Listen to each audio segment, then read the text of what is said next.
Assemble the girls. 'Cause it's go time, Buttercup. It's go time, Buttercup.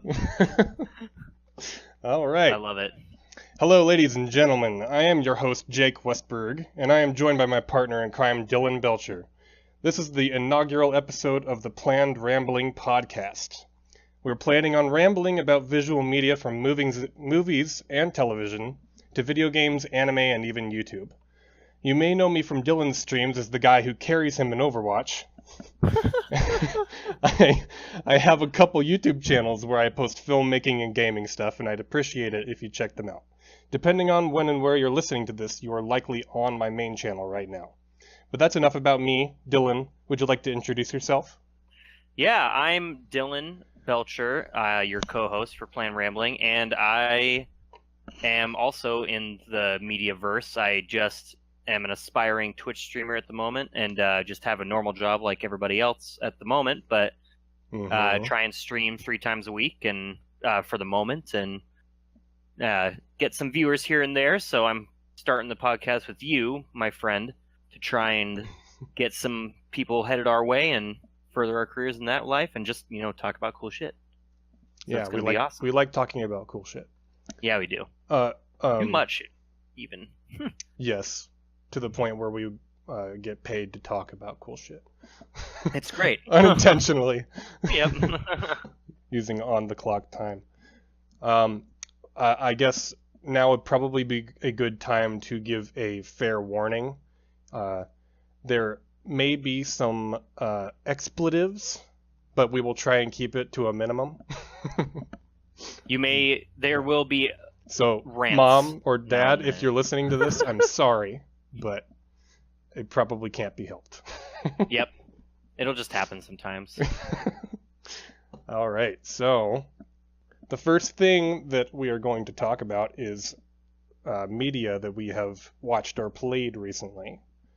So I've got about 5 things here that I'm ready to talk about. But Sweet.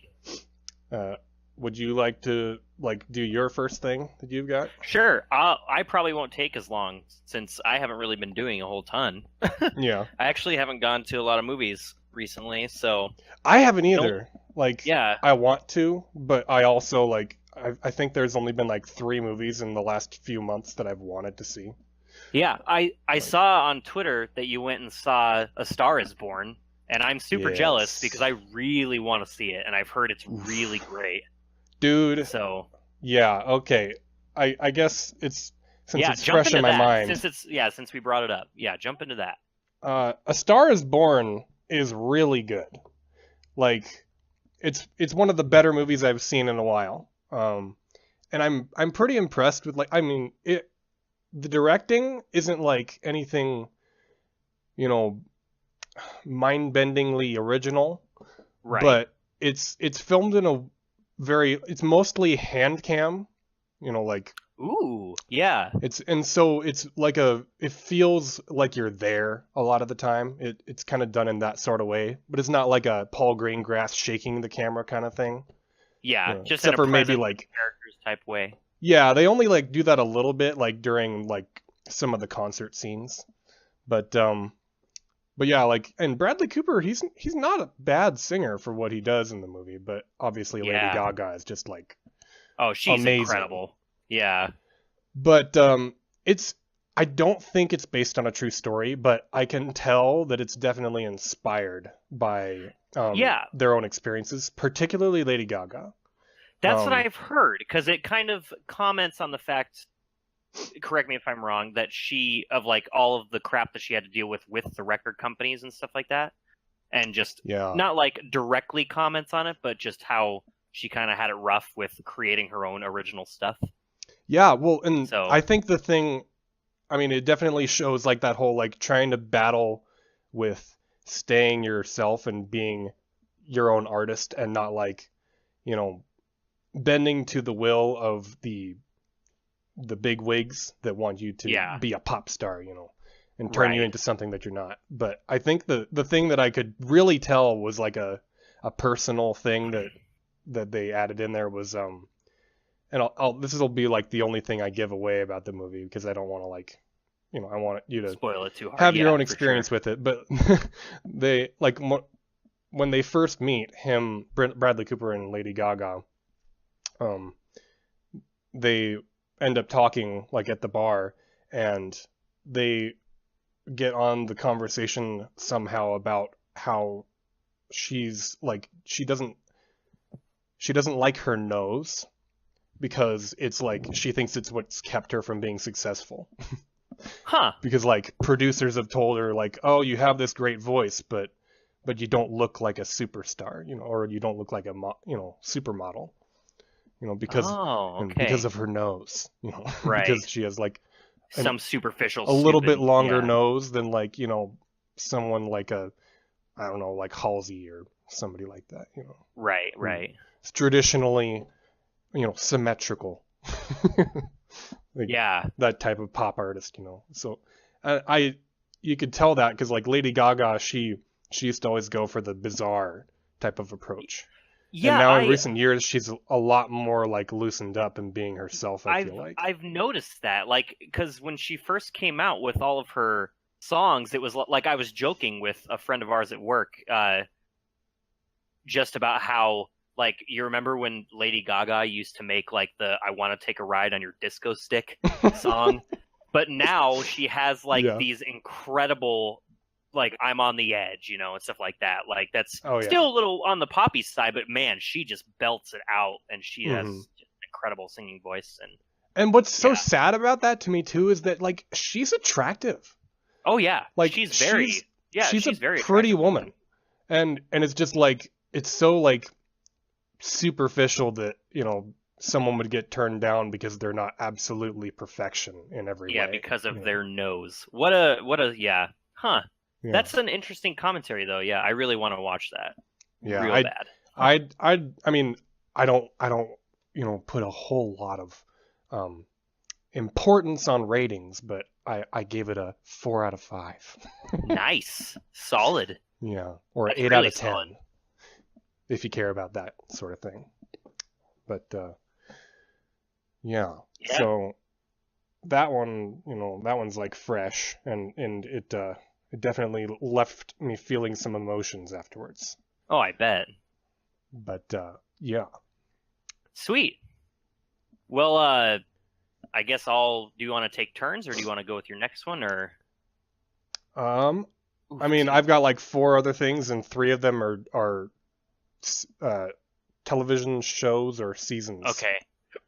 So I've got 2 television shows, and then that's pretty much it. Because I've been playing a lot of Destiny. As you guys will come to know, I talk and love Destiny a lot, and it's one of the things that I talk about all the time, and I annoy the crap out of my friends and coworkers. I like to give you shit for it, just to rib you. Yep, it's great, but I'll take it. Even though I'll let you enjoy what you enjoy. Oh yeah, but I'm also like, play Overwatch with me. I know, I really need to get back into it. But yeah, I just finished Iron Fist season 2. Oh. Off the heels of it being canceled.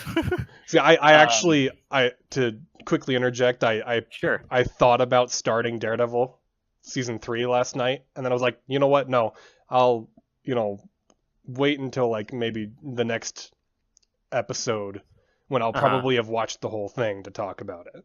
So I held off from watching it. Oh, bummer, because that's another one that I started. I finished Iron Fist season 2 and started Daredevil this morning.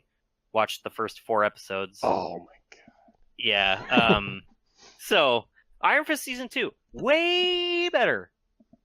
Really? Than the first season. Way better. Okay. I mean, I didn't hate definitely season 1, but... ends like a wet fart. It's just kind of like it's like the cartoon balloon noise that you hear when somebody like stops blowing into it, and it's just like like just it's kind of like that. Like it's it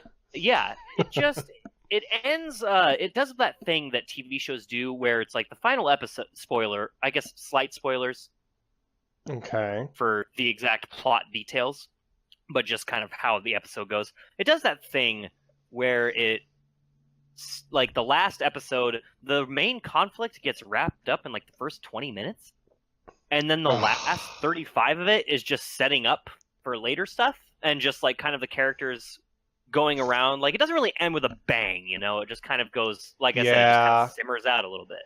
And then you get to the end and something weird. Okay, I can't describe it any other way. It's weird as fuck. It's so weird that it happens. And it's kind of like it ends and like the only thing I did was like, huh? What was that? Like, it's just, I don't know. Like, it was kind of a little cool, twisty thing, and, like, if they were going to make a season 3, I would be like, okay, this could go to some interesting places, and I'm, like, certainly intrigued with the way that they ended it, but, man, it was so out of left field the way it was presented that I was just like, what was that? But... Huh. I mean, yeah. I guess, like, that could be a good thing, but I guess... It depends. I am very interested to see what you say about it because it's just so. Like, and you think it's something that they would continue if that Heroes for Hire thing became a thing? I don't know. That's the only thing that worries me a little bit is like they left Iron Fist very open.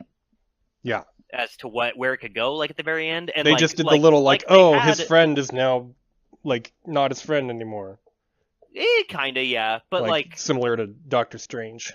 A little, yeah, kind of like that. But like the way that it ended was just that it definitely was setting up for like a new season because it's like it's one of those things where it's like, huh, how did he get there, or why is he doing that, you know, type thing that you ask at the last season of a show, and so it kind of is intended to like hook you for the next time so you come back. And I can see what they were getting at.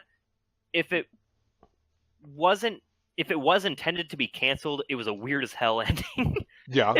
If it wasn't though, then it's like, okay, I can see why that would be interesting enough. Because like I really do think that when you finish it, you will exclaim. You'll be like, what? Yeah. Well, what? that's interesting actually, because like that would, if it comes off that way, that would indicate like that this whole Iron Fist and Luke Cage being canceled thing like not being part of the original plan. Yeah, it's or so like weird a recent development. Yeah. Well, and I don't know if you saw it or not, but they came out and said that the reason that Luke Cage got canceled was because they were doing the thing where the writers came up with a script for all this and a plan for the season, sent it over to the executives. The executives didn't like it and sent it back. And then from there, they just couldn't come to an agreement, so they canceled it. And I was like, I don't know if I fully buy that, you know? Like, just that was their excuse as to why. Yeah. But it's just so weird. Like, I mean, it was a successful show, and people loved it. It was critically and commercially acclaimed. Mm-hmm. And people were expecting it to be renewed any day, and then all of a sudden it was like, oh, look, canceled. And, again, spoiler slightly for Luke Cage Season 2, there was a couple episodes of Heroes for Hire, like, I think it was 2 episodes where they did, like, a short Heroes for Hire thing. And it was great. It was, like, 2 of the best episodes in the whole season. And I just find it so convenient that the shows that were canceled were Iron Fist and Luke Cage. Right. And that they have the whole Heroes for Hire thing that people love and want. You know? So, I don't know. Until we see something more, that's my personal guess for now. Okay. But we'll see. Yeah, I need to watch those, but it's not going to happen before I watch Daredevil season 3. I don't blame you. Daredevil is that's the one that I like, you know, really care about. Dude, like Wilson Fisk. Well, and not just him. Like I think Charlie Cox as Matt Murdock is such a great protagonist. Oh yeah, like absolutely. And he plays him so well. Like, well, and he and Jessica Jones were why they kind of like landed with me so hard is that they're both so like complex, you know, like they're emotionally and morally complex because they're like wrestling with themselves a lot of the time. Where it's like like I mean Luke Cage, he seems like mostly pretty confident in who he is, and Danny Rand, at least in season He's just 1 kind of a and doof. Defenders, he was an idiot. You know, Yeah, he like- was kind of a doof. He's definitely a lot more capable, I would say, in season 2. Would you say he takes But- himself less seriously? Because I feel like Yes. I heard They that. definitely toned back the "I am the immortal Iron Fist" talk. Good. Yeah. So Oh, I did man. notice that actually. Yeah. And when you notice that something like that is gone, you probably had too much of it to begin with. yeah. But So have you talked to me? I feel like you said something before about the fight choreography. oh, it's so much better in Iron Fist because and see, this is another one of those things where I don't know if I would have like noticed this if I hadn't heard it before going in. Because for context, Iron Fist season 1, it came out shortly before the show came out. That they basically had a day to practice and film the fight scenes. And so because I knew that going in, I watched it and it totally showed, you know? Like I could totally see it. I felt like through But- a lot of that it was, you know, left a lot to be desired. Yeah. I- It was just a little underwhelming. I think that's how I feel about Iron Fist season 1 as a whole. Just Yeah. meh. Yeah, like Not- but I mean I think Yeah. that the second to last episode of that show was pretty good. Like Oh yeah. Is that when they break into the apartment? that's when they have the Or- fight like in the hotel with the elevators. Oh, And then that's they go right. outside, and then they're in the rain in the park. Yeah, with Bakudo. That's right. Yeah, that's my favorite episode of that. Yeah. for sure. And then the season finale is like a quarter exciting as that was. You know. Yeah, exactly. So But yeah, season 2. Well, and do you know who the villain is of season 2? Because I guess it's not really a spoiler, but sort of. I'm assuming it's his friend. Yeah, it's Davos. So Yeah. So Davos is the villain, and having a more, which I guess they sort of tried to connect the Rands as like the more personal conflict in the first episode, or at least the dad. I can't even remember his name. It's so forgettable. Yeah. I mean, But yeah, I remember him, but I don't. yeah, Mr. But, Rand. yeah, exactly. I don't even remember his first name. But yeah, no, Davos is, because I mean they grew up together and were raised together. Mhm. And you get to see a lot of like Davos's in short flashbacks and stuff, but they are integrated well. You get to see more of his troubled past too, and Right. just kind of how like his parents were really shitty to him too, and Mhm. just he grew up rough, pretty much. Like it was expected of him to obtain the Iron Fist, and then he didn't. So Mhm. it's just, so it explores that, and like I said, it's just kind of him and Dany constantly talking. There's one scene in particular that's in, I think it's like episode 4 or 5, where the main character, and I find that I kind of gravitate to like the characters just sitting down and talking, like that are enemies, because it's Yeah. a lot more interesting.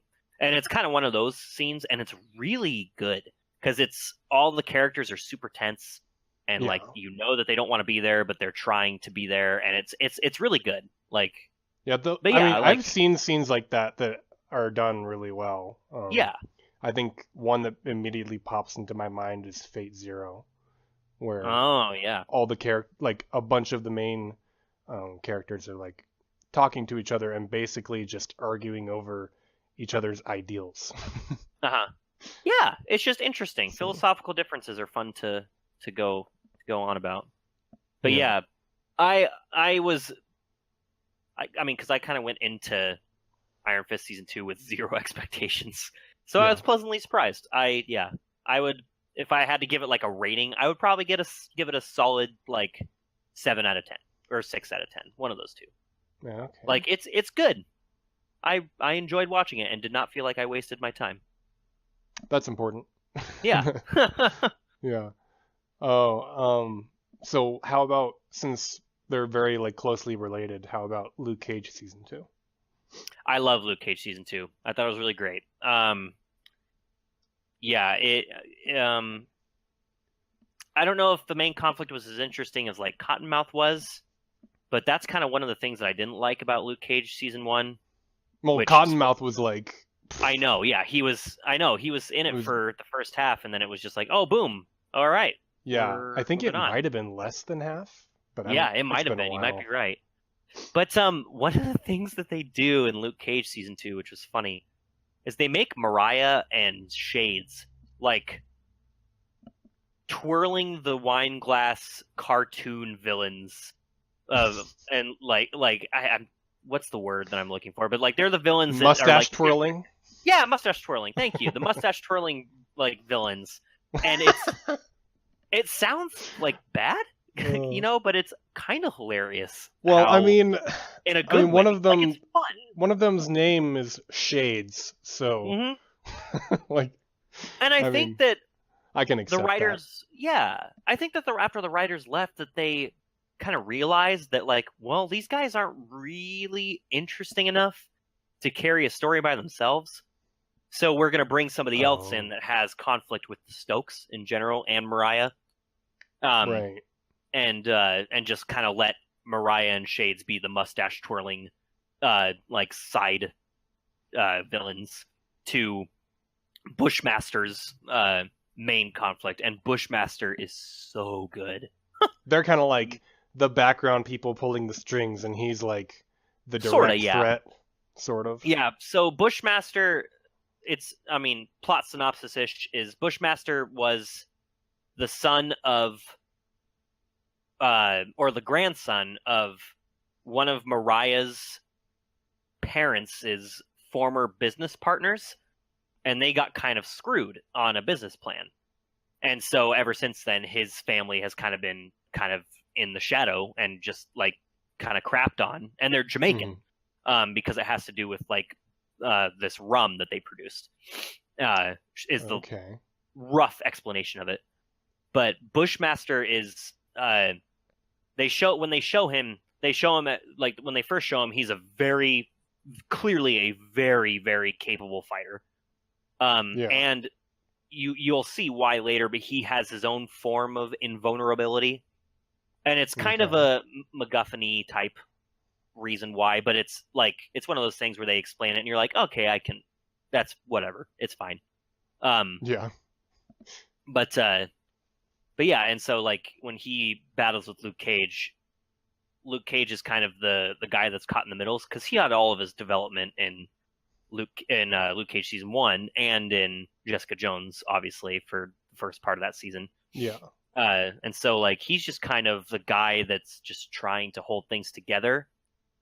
But that I didn't even think about this until now. But that's another thing, is that the way that Luke Cage season 2 ends it makes me sad that we're not getting a season 3, because that's the best freaking part, man. Is the ending of Luke Cage, in my opinion. Like the way that it ends, you're just like, it's completely out of left field, because you wouldn't think of it, but then when you like sit down and think about it, you're like, oh, that actually like makes complete sense, kind of. So yeah, like it's really good. I like it a lot. I do like twists like that where they're consistent with everything else that's been established beforehand. Exactly. That's a good way to put it. Because like Iron Fist's quote unquote twist is just like a big WTF at the very end. But Luke Cage's twist kind of makes you go, oh, interesting. Like kind of like, huh, I'm excited to see where this goes. And all right. Yeah, which, is disappointing now. But yeah. Huh. But yeah. And quick note too. So I'm done with Luke Cage now, but like quick note, I'm 4 episodes into Daredevil season 3. It's so good. Watch it. Please. Daredevil is the most consistent TV show that I've seen in forever. Dude, Daredevil, it's like a bastion for quality superhero entertainment. Oh, absolutely. This might be a slight hot take, but I firmly believe that it is the best live action adaptation of a superhero on TV that I have ever seen. I'd agree with that. Ever. I would totally agree with that. I remember I had been watching Arrow.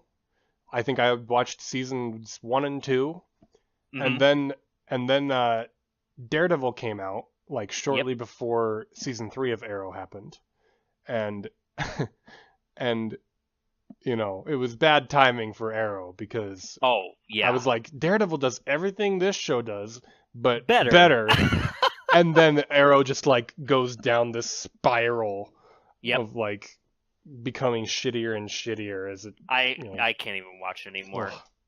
It makes me sad because I loved that show at first, but yeah, it's and fun fact, I think I've mentioned this to you before, but I can't remember. But this made me laugh. So the subreddit for Arrow was so pissed after season 3 happened that they turned the subreddit into a Daredevil subreddit temporarily because Daredevil season 1 was out at the same time, and so they were like, "Fuck it, this show is awful now. We're gonna talk about Daredevil," and the mods were just totally okay with it. It was so funny.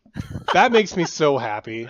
Yeah, it should be noted here for people who don't know that there are 2 shows that will set me off on rants.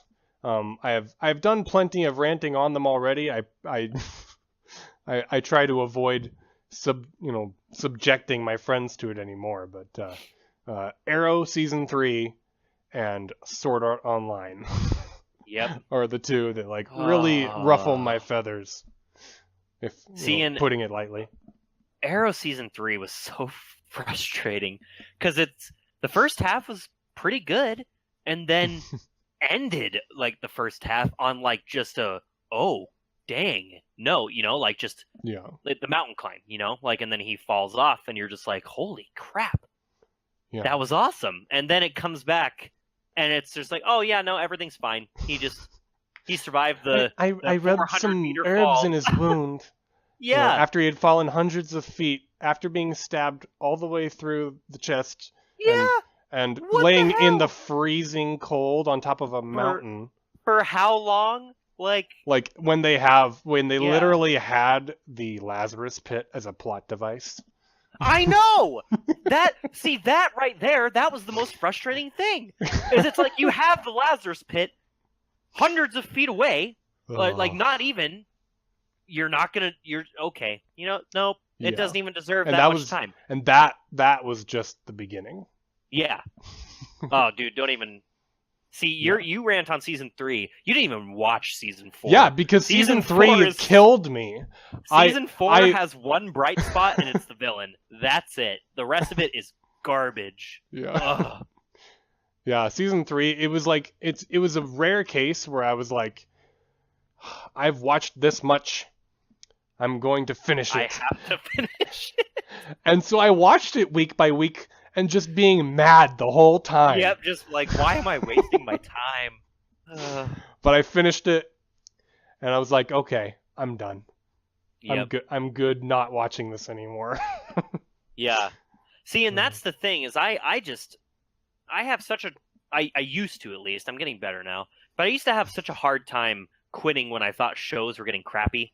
Even though I, like, didn't enjoy watching them. I just was like, I've been here for this long. I'm a masochist. Yeah.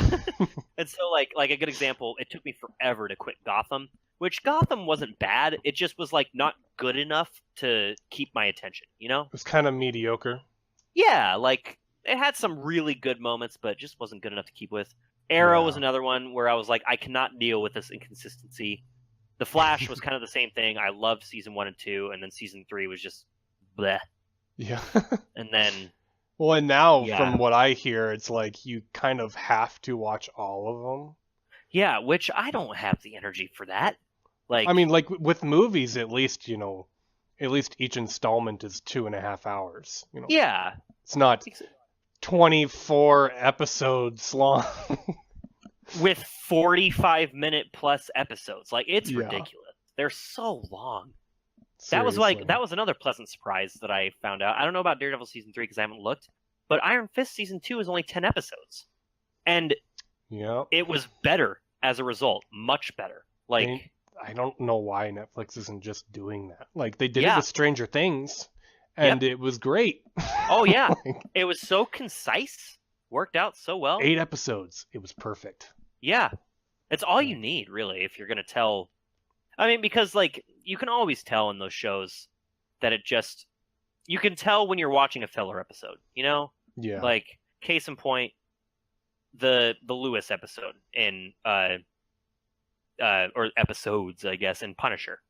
Where, like, Punisher is good, and then it just kind of goes off on that crazy whatever for 2 to 3 episodes, and you're just like, okay, can we get back to the main conflict, please? Yeah. I mean, Like- at least with Punisher, fortunately, I felt like it ended well. Oh, Like, for sure, yeah. I thought that the last few episodes of it were great. Oh, yeah.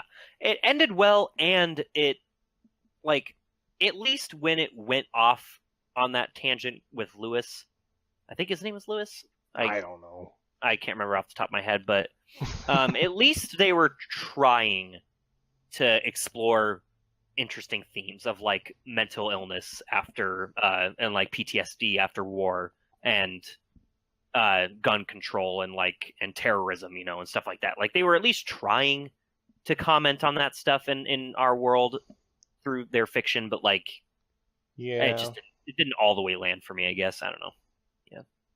Yeah.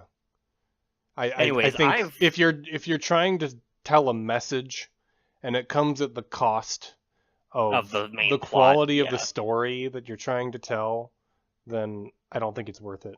You know. I Like, agree completely. because, like, at that point, it's not like it's going to, you know, make the impact that it wants to.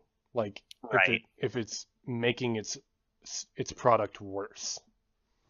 Yep. I Right. agree. Well, and then you'll have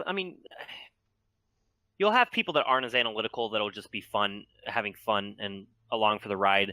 But then, like, people who are a little bit more analytical, like us and many critics and other just people who are more invested in the media, can Yeah. kind of point out those little things of, like, okay, well, this is so far away from the main plot, like, it's getting distracting, you know, Yeah. and stuff like that. So And I don't It's the like greatest- feeling like I'm like I can tell that they're actively wasting my time. yeah, exactly. It's just like, Yeah. well, and those are the episodes where it's like Netflix commissioned this series for 13 episodes, so here's our 3 episodes that don't matter, so we can fill the 13 episodes. Yeah. Yeah, Oh.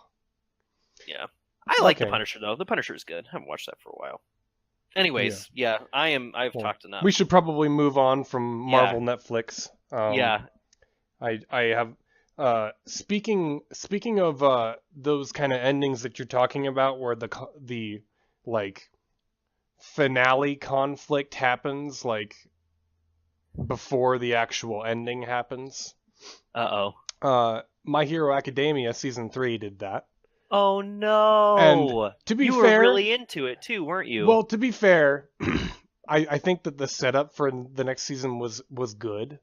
I liked, like, that's the thing about that show, is that it's always like exciting you for what's next. And the main, like, season finale conflict that happened in the third to last episode was awesome. Like, the only thing, and I really like this show. I think it's one of the best, like, action centric anime that I've seen. Like, it's what you would call a shonen series, okay. but where, you know, the likes of things like Dragon Ball Z and Naruto and those type of shows. But the thing is, like, this show doesn't waste your time most of the Doesn't have time. all the BS filler for 30 episodes of characters powering up and No. Yeah, it's a lot more condensed down, and it, you know, it's very efficient with its storytelling most of the time. But the second half of season 3 felt kind of like filler.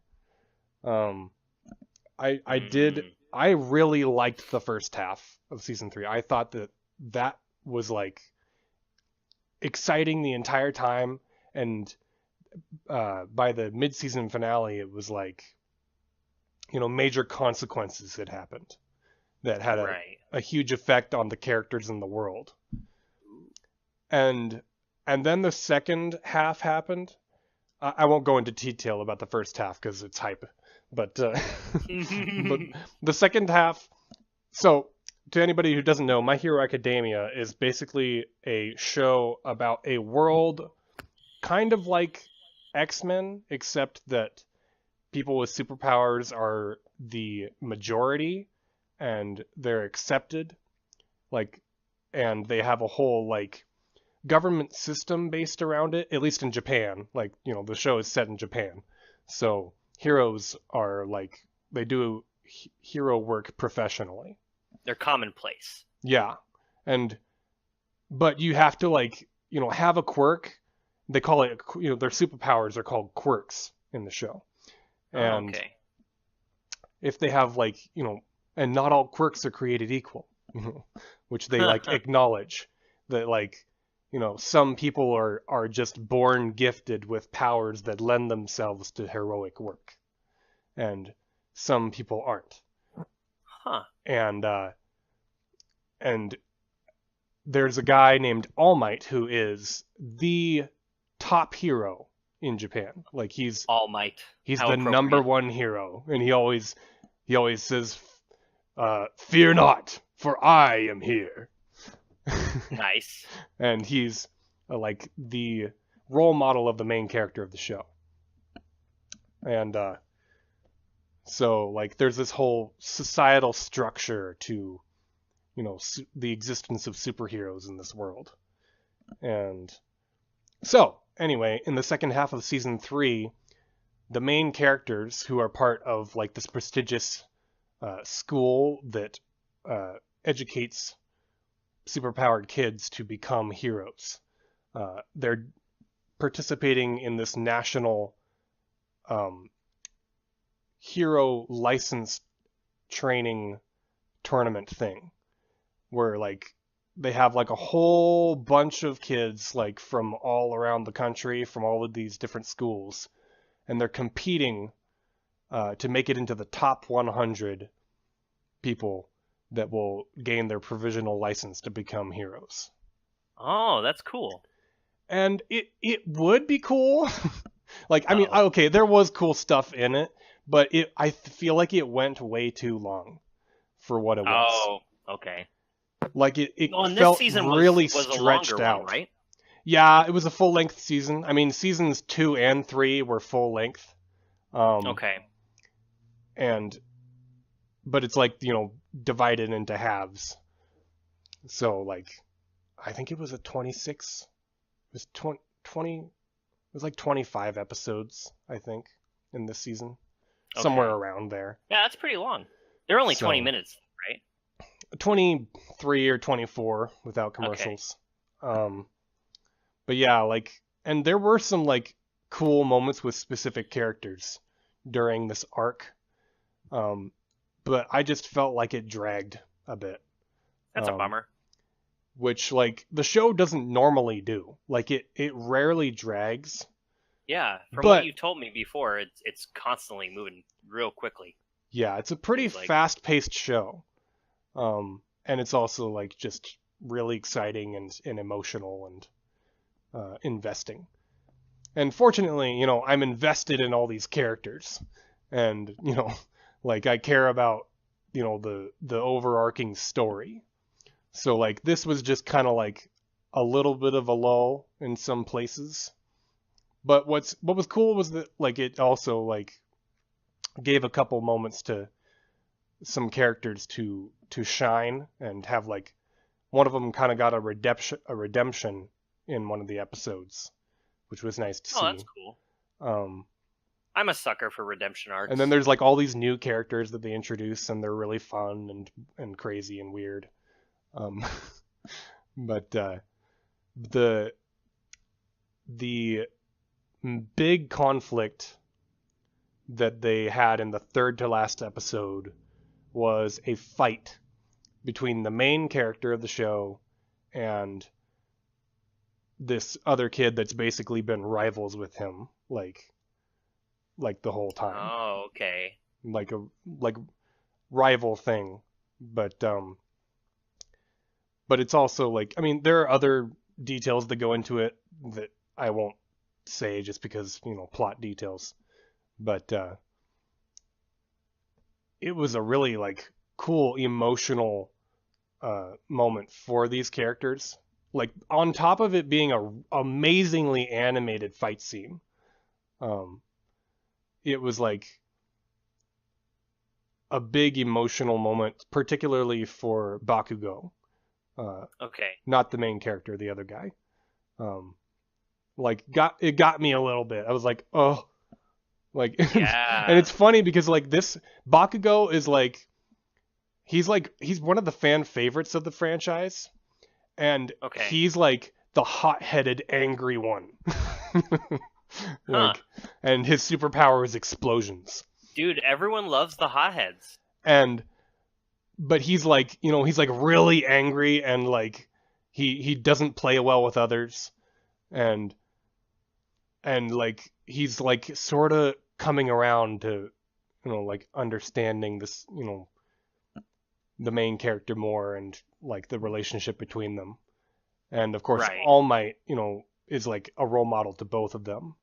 And there's just like the heart in this show is so wholesome, and I appreciate it so much, because it's just like, I mean, it's not like wholesome in the way that like, everything's sunshine and rainbows, but it's like that way where it's like, you can if you try your best, then you can, and try to be the best version of yourself that you can be, you can make an impact on changing the world in a positive way.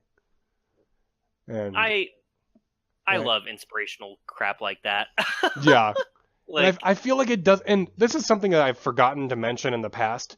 The soundtrack to this show is so good. Like, oh, really? Yeah, you haven't mentioned that. That's another thing that I value a lot in TV and media just in general. yeah, I like think that the music has a soundtracks can be lot to do underappreciated. with the emotions that they are portraying in the show, like with the way that the characters feel, and with like what they're going through, and also the hype moments. Like they really Yeah. know how to sell all that stuff and That's the music has a big part in it. yeah. I don't have a ton of anime to compare it to, obviously, but that's one of the things that I love a lot about Attack on Titan too. Oh yeah. Is that like when all the characters are like feeling heroic and like let's charge into battle and stuff like that, it usually shows like the still of them all like with their swords in the air, and it's like the Yeah. as they're all like oh, it's great. It gives me goosebumps, even though it's just like the most conventional for the most part, like by the book. Like obviously we're gonna put inspirational epic music for an inspirational epic moment. It's still just so good. It's the way I think it's all about presentation at that point where it's just well, it's so great. like Attack on Titan has that like operatic kind of feel to it a lot of the time, but My Hero Academia has a more, it's not like typical Hollywood action movie type of music, but it has this superhero quality to it. Like this one main theme that they've got in the show, like I could picture like it being like the main theme for Captain America or something like that. Okay. It's just like gets you so like hyped up and like excited. Yeah. But yeah, My Hero Academia, great I need to show. watch that show. I'm really like enjoying that it comes back around every year. Yeah. Because They actually that's keep up actually with it. something that's been happening in some anime shows recently, is that they're like doing seasonal stuff now. Like, So where- is that generally seen as pretty unconventional for anime shows? It to is. Not okay. Like they're like with anime, usually the only shows that are like recurring over multiple seasons are the ones that have been going on like ever since I was a child, like One Piece Naruto or and One Piece, Naruto. yeah. Yeah. Is One Piece still going on? What in the world? Yeah. Yeah. One Piece I is remember, still a thing. So I remember back when a few years ago, I had a buddy who was getting into anime, and he started One Piece, and I was like, oh, cool, like, maybe I'll watch it too. How many episodes are there? And he's like, I don't know, like 1,000 something. I was like, what? I'm not watching that. Yeah. Yeah, I mean, okay. I might watch it someday, but I tend to prioritize shorter stuff most of the time. But, Oh yeah. But yeah, this season of My Hero Academia, I don't think it was quite as consistently awesome as season 2 was, but it still, it brought Still the worth feels and the checking hype. Oh yeah. And it had some awesome moments. Yeah, I do need to watch that show. I've heard nothing but good things overall. Yeah. So. It's worth, it's entertaining and consistently and it doesn't, demand too much time from you. Okay. Which is nice. Perfect. So, and even better.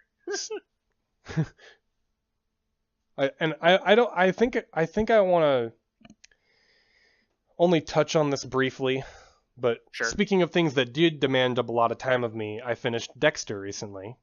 Yes, you did. We did talk about that briefly. Yeah. I'll value the show as a whole, and the ending gets worse the more you think about it, doesn't it? Yeah, I really I'm glad that I watched the show, and I enjoyed a lot of the characters, especially the main character and Deb, with Dexter and Deb. They were really I was endeared to them. Yeah. They have a very solid dynamic. Yeah. But here's my problem, okay? Is I think that season 8, the final season, right, should have had an entirely different plot altogether. Yep. And so this is what I thought was going to happen logically. Like, as I watched season 7, I thought this is where the show would naturally go. And this is what I think should have happened. Here's my spiel. So, spoilers for Dexter. Just throwing that out there. At the end of season 7, Deb kills LaGuerta. And before that, we had been seeing this whole subplot with Angel about how he was going to retire from the police department and run this restaurant. And then this whole thing with LaGuerta happens. And in the actual season 8 that we got, we just get an offhanded comment oh, after LaGuerta died, I had to stay on the force, and that was it. I think what should have happened is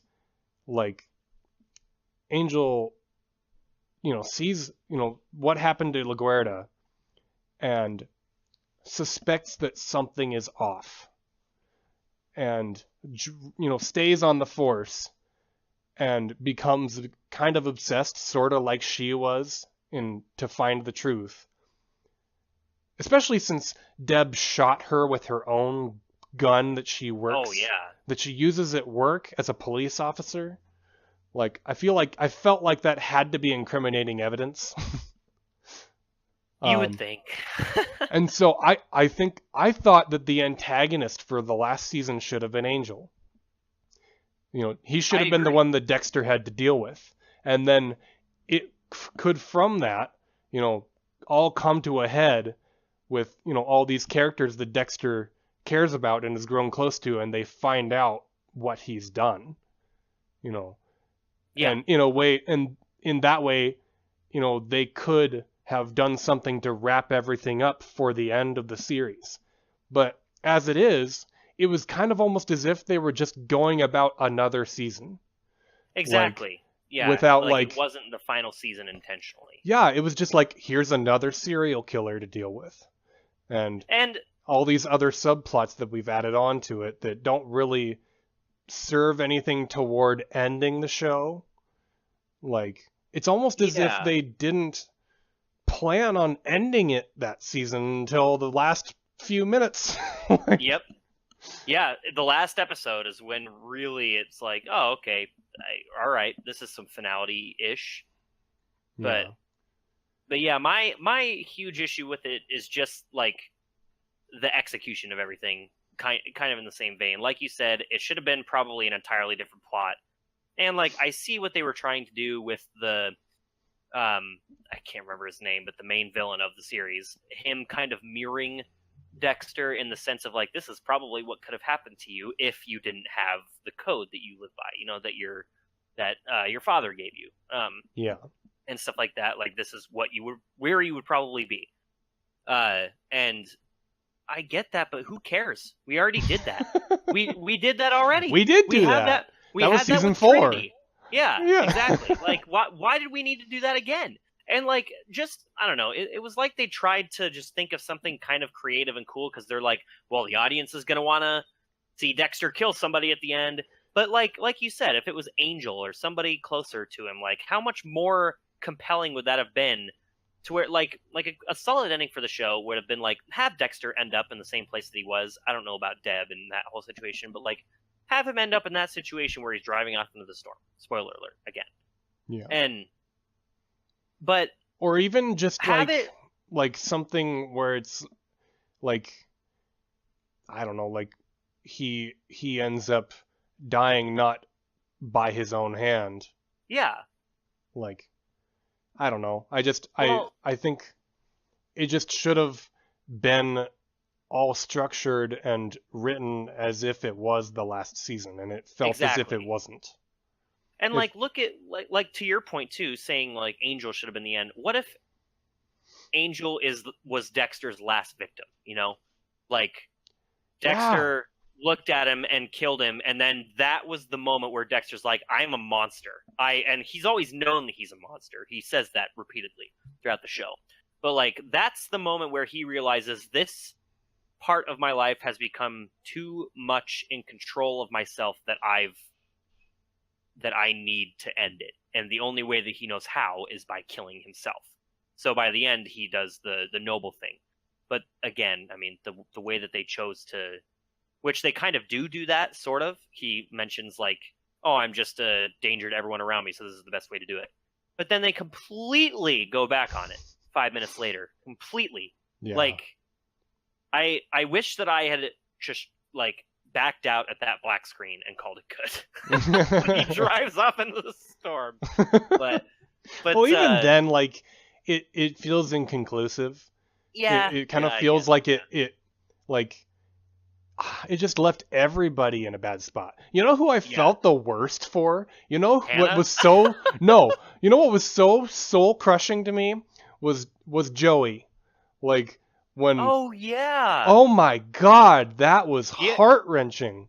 He's a good actor, man. That guy, like, I haven't seen him in a lot of stuff, but I love him. And he was just fucked. Yeah. Yeah. Excuse my language, but like, no, like, yeah, you're absolutely it was just right. Like Deb was just died unexpectedly, and it's like everything that he hoped for and wanted to do was like screwed over. Was gone. Yeah. And it was the most, that's another thing, is like, it's so aggravating when, for me personally, when TV shows do the twist of like, oh, look, she's probably going to die. Oh, no, she's going to be fine and pull through. Oh, but then this, like, and then they pull a Matrix Revolutions on us. Exactly. They just yank the rug out from under you after you expect her to be fine. And at that point, it's not even like as sad as you want it to be. Like like you said, the person that does a good job of making you feel sad is Joey. So he makes you feel bad for the whole situation. But if without him, I would have just been pissed. I'd have been like, "What the hell, man? Like, you just told me she was going to be okay." And then not 20 minutes later, you're like, never mind. She had a blood clot and it burst, and now she's in a vegetable state. It's like, oh, thanks, Dexter. Another common criticism I see for for the show is that like what should have been the final season, or at least close to it, is season 2, the FBI season. and I am inclined to agree. I feel like it would be so much more interesting if like they had such a huge body count at that point, which they did in season 2, obviously, but like I just feel like the stakes would have been so much higher. I don't know. Yeah. I mean, I really liked season 2, but I think that season 8 could have been its own plot entirely that was built upon what happened at the end of season 7 and, Angel. Sure. Like, and as great of like what a likable character Angel was, like him, like everything coming down to, Dexter having to, make Angel his enemy.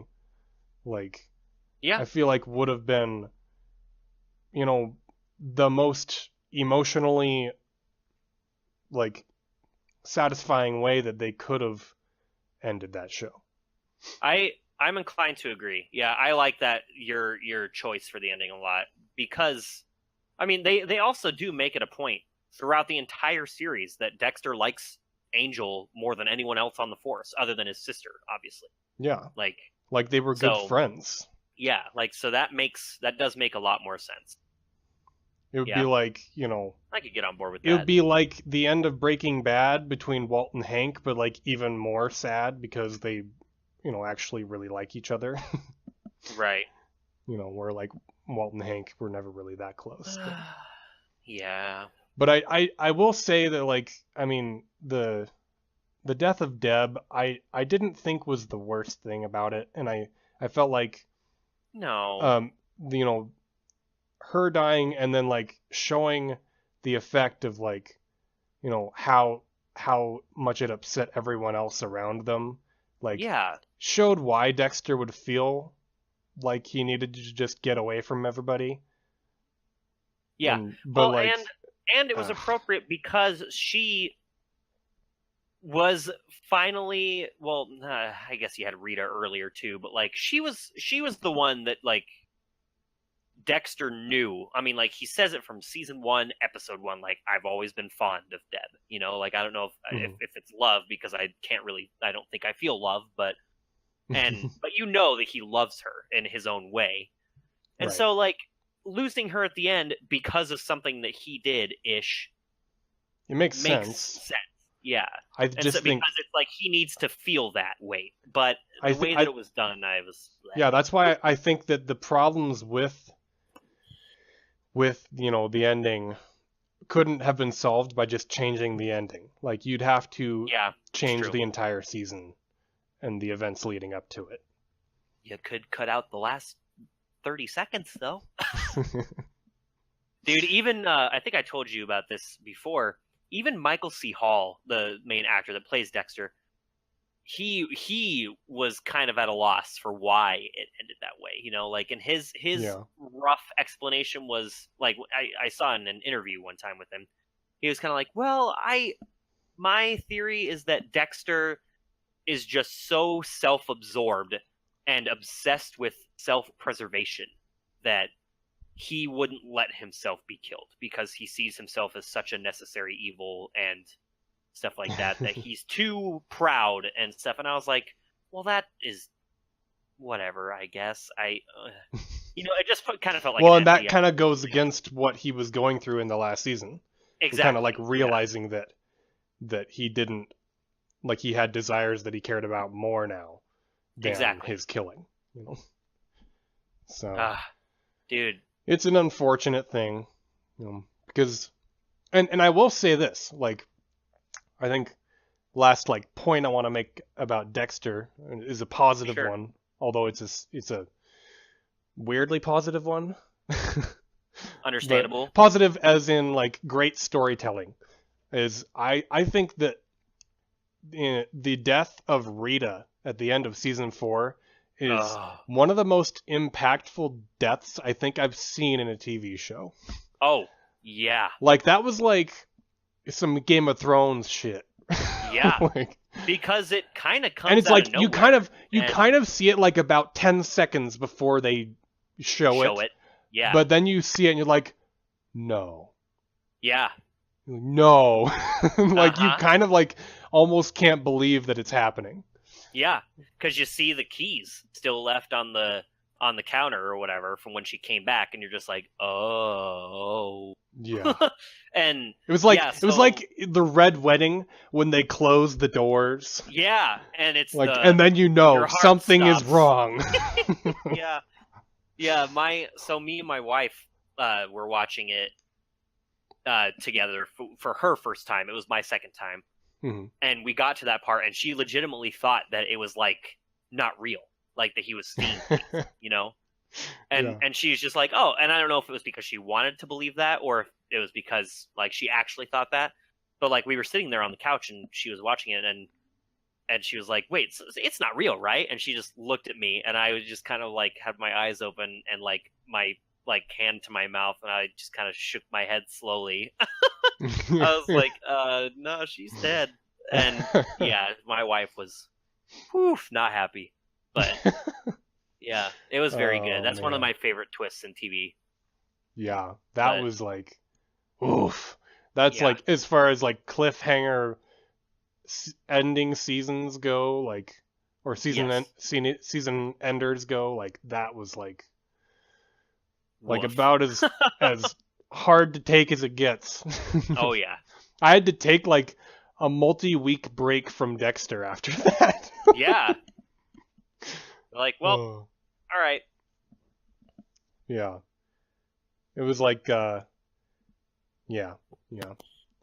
That's what I'll say about that. You know, Dexter, great show, but you gotta appreciate it for the journey and not the destination. That is a fantastic way to put that. So I have two other things that I've seen recently. I think I'll just lightly touch on them real quick, just Sure. because I kind of want to move on to the next subject matter. For sure. So I also recently watched season 1 of Psycho-Pass, which is a anime series that's kind of like a, you know, Blade Runner-esque sort of story. I have heard of it. And although it's also highly reminiscent of something like Minority Report, because the plot Ooh, you have my attention. the plot is, so in Japan, of course, because it's an anime, Right. they have, like, in the distant future, I don't remember if they actually specified a year, but they have this system called the Sybil system, which is basically their automated government. And they have like police officers, but they are only allowed to enact justice if the Sybil system deems a what's the word? Like a sentence on whoever is committing the crime.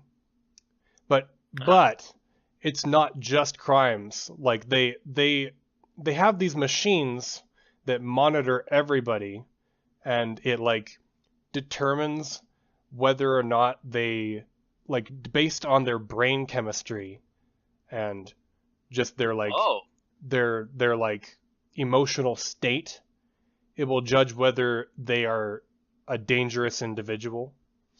And it has different like levels of this, where, like, you know, if you like have a really high number, then, you know, it'll like be immediately, you know, they need to be executed. And Really? yeah, they have these guns, and they will read whoever they're pointing at, and then it'll, like, you know, decide, the Sybil system will decide, you know, whether they need to be stunned and arrested, or if they just need to be executed on the spot. And when they do execute somebody, oof, It's rough. it transforms and shoots this, you know, powerful laser, and it hits them, and like instantly their like flesh bubbles, and then they explode into just nothing but blood and guts. Oh my god. Yeah, That's brutal. It's pretty brutal. So, the main plot of...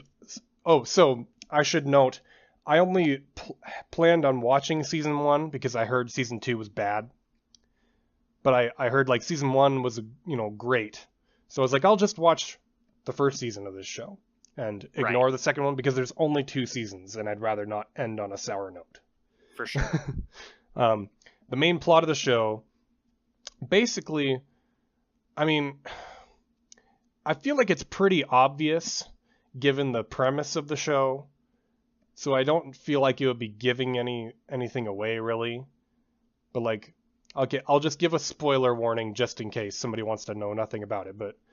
But the villain of the show basically has a unique brain chemistry to where the machinery that reads people's psychopaths can't, deem him as a threat. Right. Like, and he'll kill somebody right in front of one of these monitors and it won't even like notice. And so he's just able to get away with it. And the police officers will be pointing their guns at him and not even be able to shoot. And it's all because his brain chemistry is wired in such a way that these machines can't read him. And also, then the main character basically has a similar condition, but to a slightly lesser degree. And it was a pretty darn good show. It was pretty exciting, and it ended in a pretty like dramatic way. It kind of reminded me of the end of Seven, but not quite as shocking. Not quite as shocking as that. Seven. Watch it; it's great. I know, I need to. But and I'll say, as far as anime endings go, the first half ending of that show is baller. I love that song. I mean, the visuals aren't anything really worth writing home about, but the song itself is really cool. And what was cool about it was that they would have sometimes different variations of the song depending on the episode. So like it would play into it at the end of the episode differently sometimes depending on like the tone of it, which isn't something you see very often. Yeah, no kidding. But yeah, Psychopaths, pretty good show. I'd say it's solid, like, and if you like sci-fi stuff like that, like Blade Runner or Ghost in the Shell or I do things like that, then you'd probably dig it. Yeah, let's check it out. And I watched it in dub, just because like there's a lot of like techno babble and things like that. I didn't really want to deal with. Be hard to keep up with on subtitles. But yeah, Psychopath season 1, solid show. I will check it out. And I also recently watched Sleepy Hollow. The Tim Burton movie. Yeah. With Johnny Depp. And I gotta say, I really liked it. Like, I feel like it's an underrated... Sleepy Hollow... It's about the Headless Horseman. Yeah.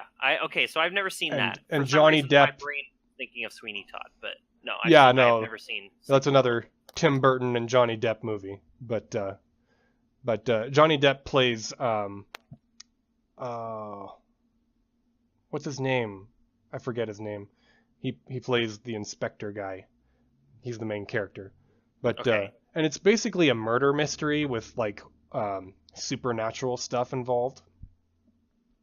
And it really it definitely feels like a Tim Burton movie, but I feel like more than any of his other movies, other than maybe like Nightmare Before Christmas or Beetlejuice, but I've never seen Beetlejuice. Like this movie feels like Halloween to me. Like really, I really liked that about it. Like, it felt like a Halloween movie. Like, I might watch it again, like, in the future when Halloween rolls around, just because it's like, it's got that spooky feeling to it. For sure. Which I like, And it's not like, I mean, it's definitely got some blood and violence, but Right. But it's not like a slasher movie kind of violence, like a Halloween or a Friday the 13th or something like that. But I'd say if you want to, an enjoyable just Halloween feeling movie to carve pumpkins to, it's probably a good one. Nice. Okay, so I'm looking. Yeah, spoiler. Hopefully my wife's not listening, but I'm going to take her and surprise her out to Greenbluff this weekend and carve pumpkins and watch something scary. And I hear that the show on Netflix, The Haunting of Hill House, is very, very good. I heard that was good check too. That out. I think I should watch it. I really want to. I've heard, like, our coworker Jacob, not to be confused with the Jake that's here, was raving about it the other day. So, yeah. I was told, all I know about it is that there's like a really long, multi-minute long one-take shot in one of the episodes. I do love me some one-take shots. That's for sure. Have you seen The Revenant? I have not still. That has some good ones. Yeah. But yeah. And this isn't a spoiler, but there's like a flashback where you see the Headless Horseman before he becomes headless. Uh-huh.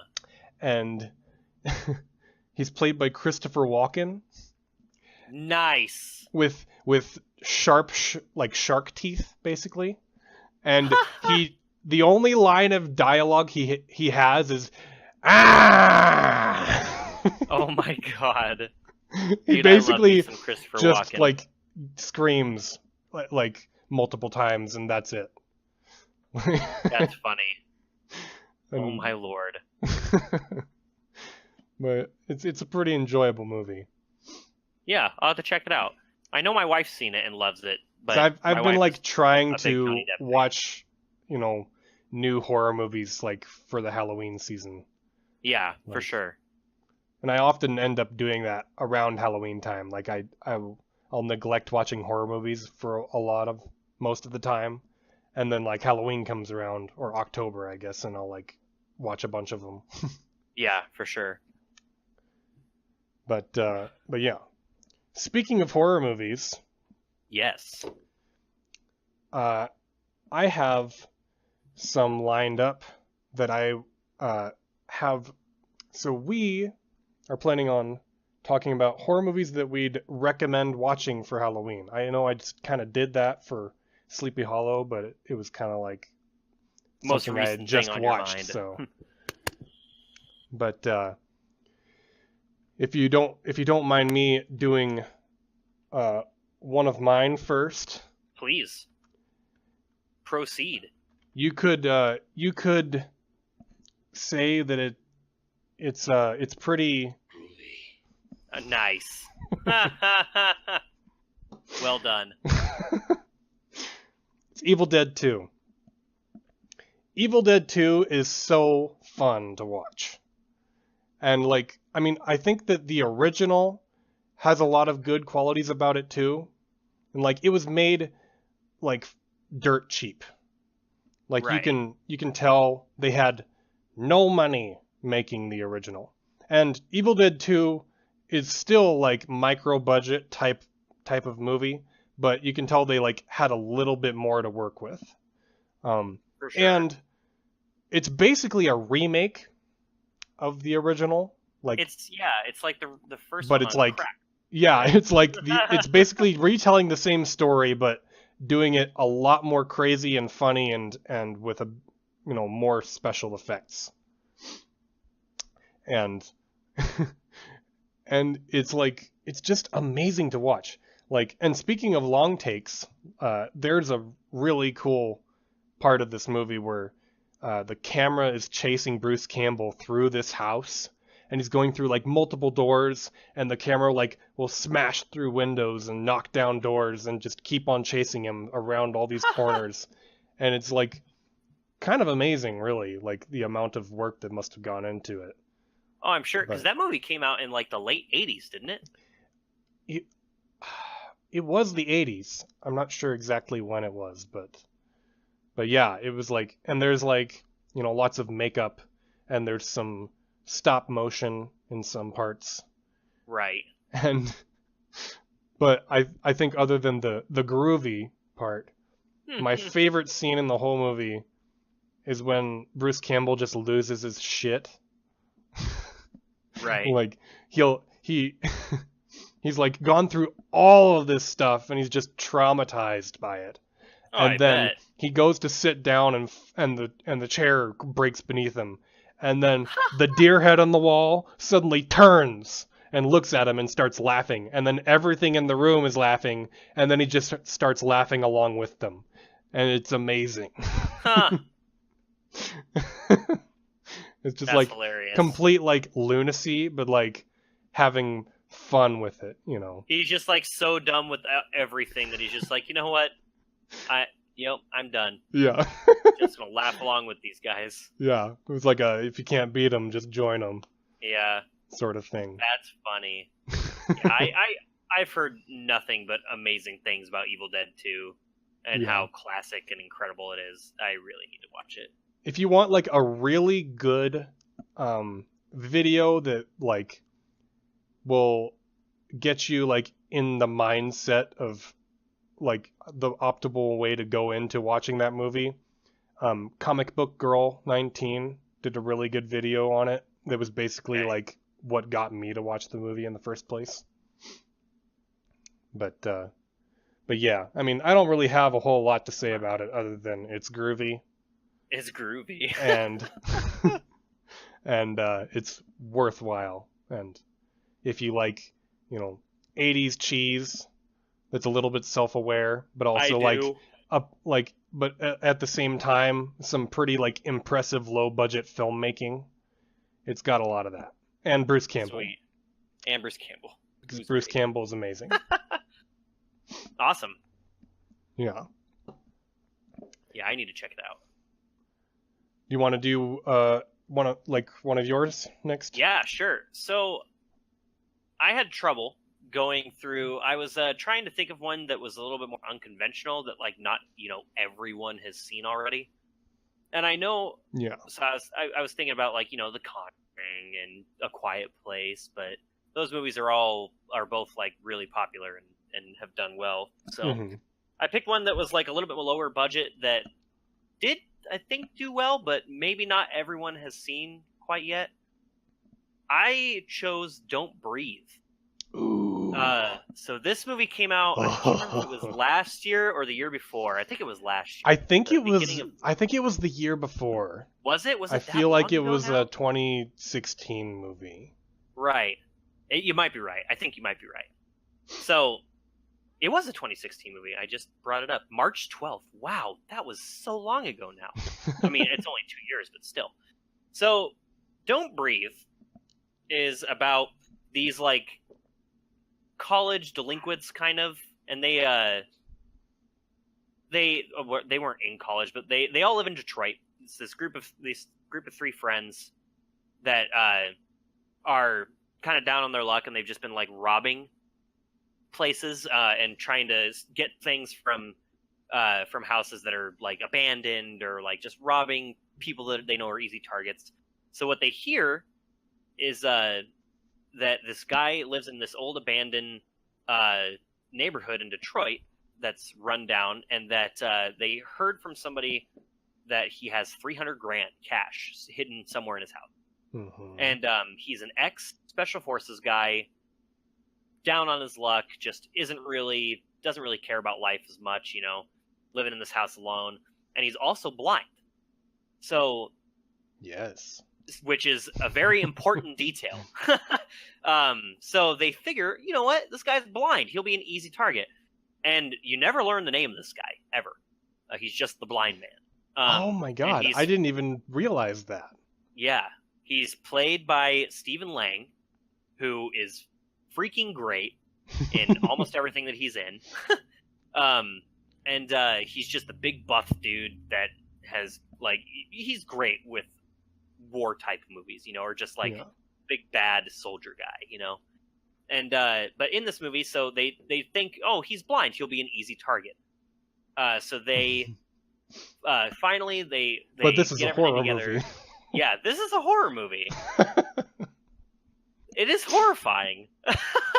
But then he turns out to be very competent. Yes. So they enter into his house after they drug the dog that he has, this giant freaking like Rottweiler that he has.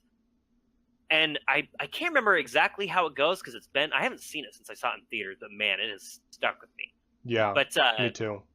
But yeah, they break in, and the first thing that happens is that they come into this house armed just in case.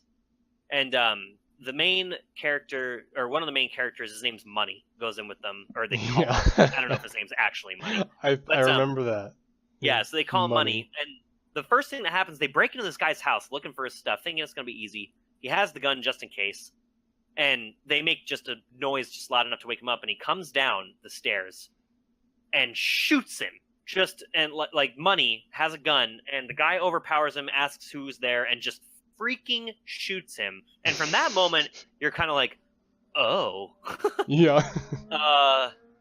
So this guy knows his shit, and he's probably way more capable and more difficult than they thought he was going to be.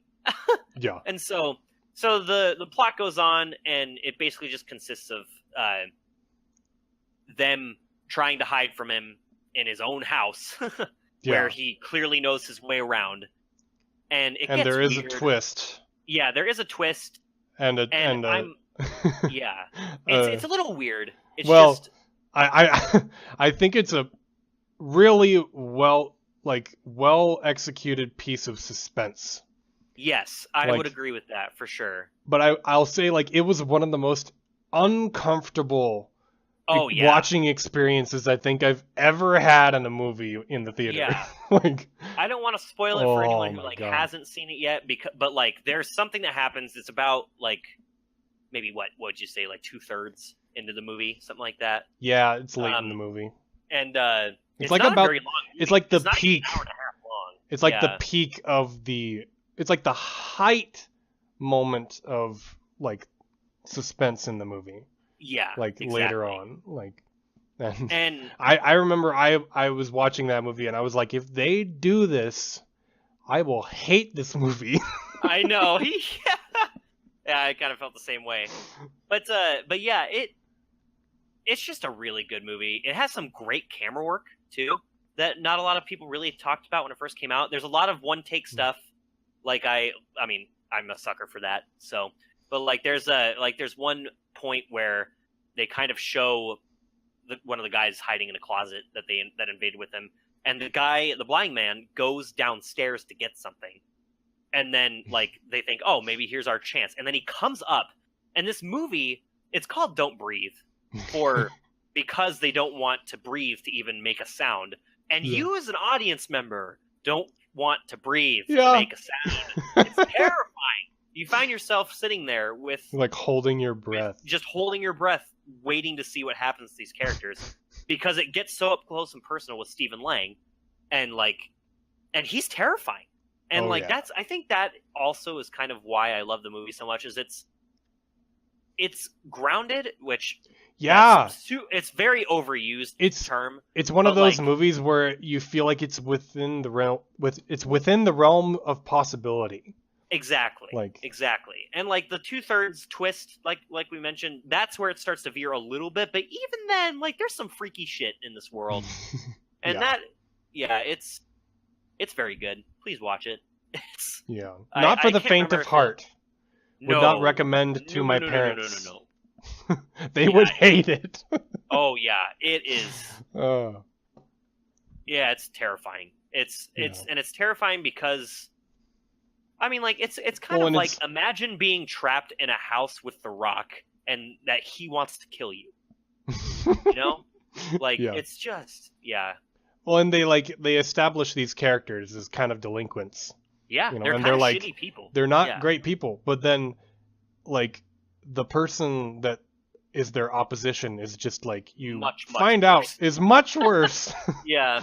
And so you kind of like feel obligated to root for them. Yeah. Because it's like, oh, I don't want to give it away because Yeah. that yeah. like that And movie like is Yeah. shocking the first time you watch it. Yeah. It's very good. It's very, very good. And it was such a surprise, you know? Like, Yeah. because especially with Don't Breathe, it was just kind of one of those movies where it was over marketed on like YouTube. You know, you watch YouTube videos and it's one of those movies where it was like literally every video that you watched, it was always the ad for that video. And like there just is like a stigma that comes with that where it's like, well, that movie's probably gonna be crappy. You know? Like when it gets It's like, get out of my over-advertised. face. Yeah, it's like, please stop. And then it came out and we're like, let's go see it. And it was so good. Oh yeah. Watch it. That's my main pick. All right. So give me another one, Jake. Now, what else do I need to watch? See, here's the thing. I could talk about The Shining, but I'm not going to be able to say anything about The Shining that nobody else has already said 100 times. Already knows. But if you haven't watched The Shining, it's probably my favorite horror movie of all time. It's like it's one of my favorite movies in general. Yeah. It's just, and it's not necessarily because it's like of what happens in the movie, but it's because of this feeling that it creates. It creates this sense of dread that like permeates through the whole movie, but it just gets more and more unnerving as it goes. Very unsettling. But it's also really like creative and expertly crafted. Like Stanley Kubrick. Oh, Kubrick was a master, a wizard of what he did. Even if maybe he didn't always, use the most kind of methods. It definitely, created a classic. Definitely. But my next movie I would actually recommend, because everybody knows about The Shining, is The Guest. Ooh, directed by Adam Wingard, who most recently did the Netflix live-action Death Note movie, which we won't get into. Yeah. And he also did the Blair Witch remake, which I haven't seen. But The Guest is a really solid, enjoyable thriller movie. And it's not a horror movie. I'll say that. It's not a horror movie, but it takes place around Halloween, and there's like Halloween stuff all over the place, especially in the finale of the movie, which takes place in a spooky maze, basically, with like decorations and spooky stuff going on. But it's a story about where basically it just starts with you're at this like regular family's house in this small town, and this guy shows up at their door claiming to have been a friend of their son, and they were both in the military together, and their son had died during whatever war it was supposed to be. And, okay. And so they end up like inviting him in because he's like passing through, and they're like, oh, you don't have anywhere to stay, you can stay here. And he kind of ends up like becoming like part of the family for like this over a short period of time. Like he really like, they bond with him and they like him a lot. And he kind of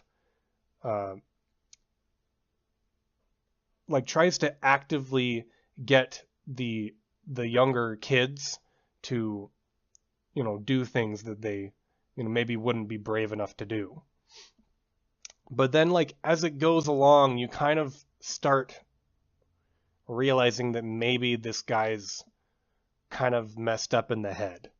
Right. And a lot of that has to do with like, the fact that he used to be a military soldier, but he was also part of a special ops team of some kind. And so he's a very physically competent, dangerous guy if you get in his way. But he's Is this also the one with Dan Stevens? Yes, Dan Stevens. I love Dan Stevens. Dan Stevens is David in this movie. This guy that I'm talking about. And it also stars Micah Monroe, who was also after that in It Follows, which is also a great horror movie. Oh, okay. But she ends up being the main character of the movie, basically. And it turns into a really exciting and interesting thriller movie with cool visuals and a great soundtrack that, though it's not like the scariest thing you'll see, it gives off this like Halloween vibe that I really like, and it's just like a fun watch. And sweet. And it's got cool characters and a, its story isn't super complicated, but like it's very efficient at doing what it sets out to do within like an hour and a half. Nice. That's another thing I like about horror movies is how not short they are, but like concise. Yeah. For the most part. And I'm not sure where you'd watch this one. I remember it didn't even like come out in theaters where we lived. I think it just had it had like a short little limited release in California, I think, or something like that. That's crazy because I remember it got a lot of buzz, didn't it? Well, all I remember at the time was I saw Chris Stuckman reviewed it, and he was like the only person I saw who said anything about it. And he, recommended it, and I checked it out, and I watched it the first time on a website that, was just like had just uploaded it there, and I watched it in poor quality stream, and then the second time I watched it on Blu-ray, and it looks great. But I bet, yeah, I need to check that out. So I'm not sure. I mean, you could probably digitally rent it somewhere if you wanted to do that. Do probably it that way. Something, yeah. As far as I'm aware, it's not on Netflix, but I mean, maybe it's on Hulu. I don't have Hulu though, but yeah. I'll have to check. Good movie. And did you have another one? Or did you just have the one? Really. I just had the one. I mean, there are definitely others that I can talk about, but if you have more, I just have one more. Okay, hit me. That I feel like is a underappreciated movie that is like perfect for watching around Halloween. That, like, I feel like nobody talks about, and it's the 2011 remake of Fright Night. Oh yeah, I will say I've never seen the original, but this one has Anton Yelchin and Colin Farrell. Rest in peace. Yeah, and David Tennant, I believe, as well. I love all three of those men. And Colin Farrell plays a vampire, basically. Ooh. And he hams it up so much. Yeah, he goes full Colin Farrell. Oh my god, it's Are so we talking great. Like Daredevil full Colin Farrell? Not quite Daredevil Colin Farrell. But like you can tell he's having fun with it. Yeah. And like there's like this part it plays by traditional vampire rules. So there's like this part where he's like standing at the doorway and and he's like Colin Farrell, like, specimen of a man trying to woo his way inside and get them to invite him in. Yeah. And it's such a fun movie, and it's not very scary. I'll say, like, most of it's not scary, but it's one of those, it's kind of like a comedy horror type. Yeah, I mean it's not like super funny either. As far as I remember, but it's like, I mean it might I think it more comes from like the situations and the characters rather than like, jokes and stuff. But I mean it does have some funny moments in there, but it's like it's a vampire movie, and I'm not really that into vampire stuff that often. Right. Like, for whatever reason, like vampires are like kind of hit or miss for me. Yeah, but, like, they're like zombies for me. Like, yeah, they're either really good or really bad. yeah, and I think what makes the difference with this movie is that like the actors are playing their characters really well, especially Colin Farrell. Like he's just like he's like a modern urban vampire, but he's like and he's just so like sensual and like yeah. I'm so cool and like you want me to yeah. you want me to bite your neck. Yeah. And it's really pretty entertaining. Like, and I mean, it's been a while since I've watched it, so I don't like have a deep, detailed thing to say about it, but I feel like not a lot of people have seen it, and I feel like it's worth watching. Like, yeah, I would. It sounds like something that I would enjoy. Have to check it out. I guess the original came out in the 80s. I don't know much about that one, but this one came out in 2011, and it's a lot of fun. I'll have to check it out. So I have one more thing. All right. It's a bonus. Ooh. This isn't a movie. This is... So, there's this anime series that was adapted from a visual novel called Higurashi no Naku Koro ni, or whoa. the direct translation would be When the Cicadas Cry. Okay. And the actual like official English title is When They Cry, but that sounds dumb, so most people just call it Higurashi.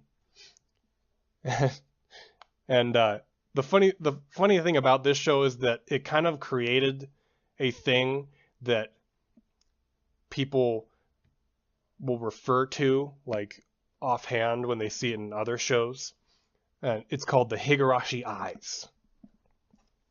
And okay, I think I have heard of this show actually. It's that thing where you've probably seen in other anime where their irises and pupils will get really small in a moment of fear or like, you know, high intensity. Right. And this show like does that to the nth degree. And so people kind of like call that the Higurashi eyes. But I'm not recommending watching the whole show. I never actually watched the whole thing. And part of that is because it has this weird structure where it's basically adapting every arc that could have played out in the visual novel. So you'll see the same events take place like over multiple arcs, but in slightly different ways, and like different deaths will happen. Oh. It's basically like it takes place in this small town, and there's a curse that happens like every year on this specific day. And all I'm recommending is watching the first 2 episodes, because the end, like the very end of the second episode, was probably creeped me out than most other things I've seen. Wow. Like, I remember I watched it late at night, sitting in my parents' house, you know, on my laptop upstairs. I finished watching that episode, and I like crept down to my bedroom, and I was like peeking around corners because I was just so creeped out. Right. And I don't want to give away what happens in it, but like, yeah, the first 2 episodes, like the end of the second episode will give you a really unsettling scare. Huh. But yeah. Interesting. That's all I have to say about that.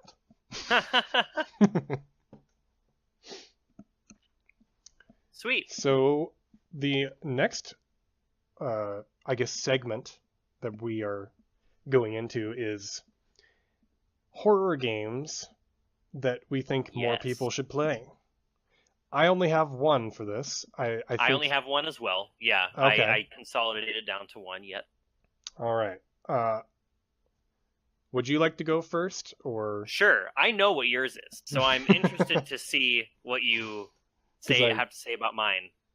All right. So, my game What is it did sell very well, and I do know a lot of people played it, but it's still not in the front of the public eye when it comes to gaming, and it's now on Xbox as well.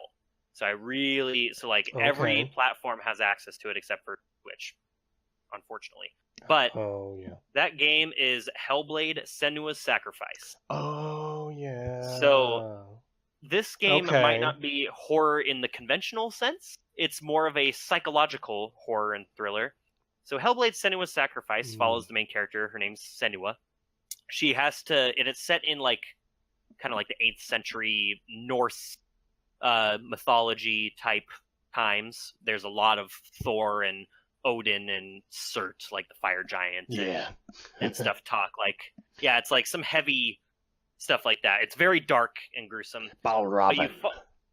Valravan. So Hellblade is the main character. Her name is Senua. She has, or at least they heavily imply, they never explicitly say, but that she basically has psychosis, which, if you don't know what that is, it's just you kind of hear voices in your head all the time, and so you experience that when you play the game. Please play this game with headphones. It is necessary, in my opinion, to get the full experience. I think they say that either in the main menu or right before the game starts or something. Yeah. Because not doing so would just be a disservice to yourself. Oh, yeah, absolutely. So the game it's made by Ninja Theory, who you may know of old Devil May Cry, and I think they did the remake one. The remake of Devil May Cry, that's right. And they did, what's that game with the mechs? Enslaved Odyssey to the West. Enslaved. It's basically... Was it Ninja Theory or Platinum? I always get them mixed up. That did the first... First what? Oh, it starts with a V. You've played it. Vanquish? Vanquish, yeah. Vanquish was Platinum. Platinum, okay. Yeah. See, I always get those mixed up. Same people as Bayonetta. That's right. But anyways, so Hellblade: Senua's Sacrifice follows Senua, has psychosis. So you hear voices in your head all the time. And it's kind of like walking simulator, hack and slash, puzzle game. And you follow her, and she's basically trying to recover her fiance's soul from Helheim, and kind of revive him. And in the game, you kind of follow her. You follow her the whole time, and she, excuse me, she goes through her own demons and her own trials and struggles as she's determined to get this. The soul of her lover back, pretty much. And these things pretty much manifest physically. Yeah, they manifest physically for her, and you hear, it's really, the game, everybody thinks that the game is about mental illness. I disagree. I think the game is about perception. I think that as you fight with Senua and hear the voices in her head, the things that you see are all about how she's perceiving the world around her and how you, as the player, perceive those things to be as well. Because this game has a lot of nuance. It does have a lot of visual puzzles as well. Exactly. And so, actually, that's one of the first puzzle, at least for me, where you fight Valravan, or on the way to fight Valravan. And it has kind of the portals that switch the environments based on your how you perceive the environments around you. That's one of the first ones that has to deal with perception, and that you come across that a couple more times throughout the game, but not too many. But yeah, the game is just following. I'm probably doing not a very good job of explaining it, but it just follows her as she's trying to get to Helheim to recover her lover's soul, and she has to deal with a bunch of gods and a bunch of like really dark inner demons that she has from the world, because you learn as like she's grown up throughout her entire life that many people thought the voices in her head were a gift from God, and that she like has these to like that it basically gives her clairvoyance. And they kind of portray that to the player as well, because when you're fighting in the little battles there are throughout the game, you'll hear the voices in her head kind of arguing with each other. But like when you're fighting someone and someone tries to flank you, you'll hear a voice that subtly just says behind you, you know, and that's when you know to like press the parry button at the right time and like kind of defend and stuff. And it's really cool how they use that you would think would be gimmicky mechanic to kind of propel the plot and story of her forward. And you're just really in it with her in this world. And where the horror comes in kind of is that a lot of the stuff that she has been through, because she's a Celtic warrior, so she's seen war and sacrifice and suffering and stuff, and you get a lot of that nuance with her when they don't explicitly tell you what's going on, but she sees through some flashbacks, and in like the visions that she sees along the way, you kind of infer what has happened to her in her past, and like how some things may share a likeness with things that she's gone through. And this game really doesn't hold your hand all that much. It does not. Yeah. Of course, its combat system is mostly pretty very basic. Simple. Yep. But it serves its purpose, and it's very like and there's no HUD. Satisfying to use. Yeah. There's no HUD. It's very cinematic in the way it is shaped. And the game is $30. $30. Yeah. And it offers a concise 8-hour or so experience. Yeah, I think it's not very so long. Good. It's like I mean, I don't remember how long I took to play through it. I might have taken a little longer than some people, but it's like 12 hours or less, I'd say. Oh yeah. I think it's about 8 hours. Like you could play it in 2 sittings for sure. Yeah. And I would recommend that you play it in tight sittings as well. Like if you have to split it up the time, play 4 hours one day, 4 hours less than a week later, because to really get the full experience, because sticking with her for that long is it just is important for the impact, I think. Especially since the game ends on such a bittersweet moment as well. Mm-hmm.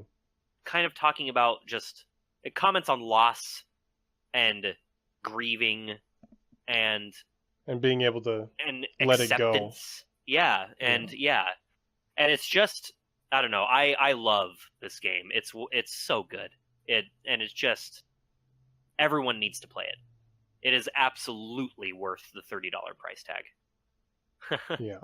And it's one of those games where it's like storytelling, where they do use a lot of cinematic techniques, but it's also done in a way where you couldn't have done it in any other medium, especially with the psychosis thing. Absolutely. You basically experience what it's like to be going through what she's going through. Yeah. And it's haunting.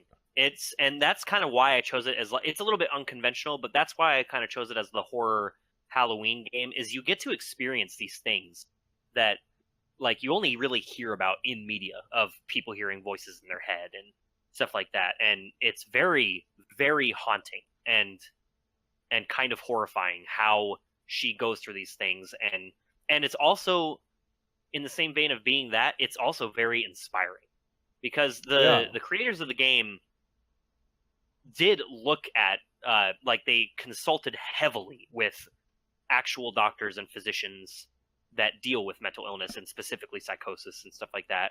So they got a sense of what it is and tried to capture that as best they could. And I think they did an astounding job. And everyone needs to play it. That is all. Please play Hellblade: Senua's Sacrifice. It's a great game. Not too long, not expensive, and probably a better story-focused story experience than most Yep. AAA games nowadays. Exactly. Yep. Yeah. I played it through 3 sittings, and I felt that I Oh yeah. I think the last one was the longest. But yeah, playing it in, not too short of sittings I think is good because you got to get immersed in it. Definitely. But it definitely immerses you quickly. For sure. Especially with the audio. Oh Yeah. yeah. I remember like when I first started playing, I immediately was like, "Whoa." Yeah. It takes Someone's you off whispering guard. in my ear. It's like nothing you've ever played before. Yeah. Yeah. It's pretty amazing. And it's All really right. cool the amount of research that they did before they made it too. Oh yeah, absolutely. They cared deeply about that project. And for those who don't know too, that's another thing. Ninja Theory was most recently acquired by Microsoft, but this project was 100% funded by their studio. Like if they, to the point of if this game wasn't successful, Ninja Theory would have gone on. That's how much love and care they put into it and how much they needed it to succeed. So that's how much you can tell that they really put all of their passion and hard work into it. Yeah. You can tell Yeah, that there was a lot of care put into definitely. it. So, All right, I know what you're going to hit me with. So let's hear it. my horror game that I think people should start playing around Halloween, because it's probably not going to be a single sitting game unless you're a madman, is Resident Evil 4. Or should I say Resident Evil 4? That's the main menu, guys. As I'm guessing the main menu says, yep. And I say it along with him every time. Yep. This is a game Oh, that's funny. that I've played more than once. And I admittedly haven't played the other Resident Evil games. I do plan on playing the first one and the ones after 4 as well. Are you going to get are you going to get the first one? I had it on second run GameCube, but I got the remastered version Okay. along with Resident Evil 0, which I don't know if I'll play, but because the GameCube version just looked bad on my TV. Right. But and I do want to play it. But Resident Evil 4, you don't really need to have played the previous ones to enjoy it. It does kind of have it has some characters that like they act like you should already know them, but they're so well characterized that it's not like you feel like you're missing anything. And the thing about the characters and the story in this game is that it doesn't take itself so seriously. It really plays up the campiness of it. Right. Where like Resident Evil was always campy. Like it's always been campy ever since the beginning in the first one. And the first one is like notorious for having hilariously bad voice acting and dialogue. Right. But so 4 kind of recognized this about itself and decided to have fun with it. Just leaned into it.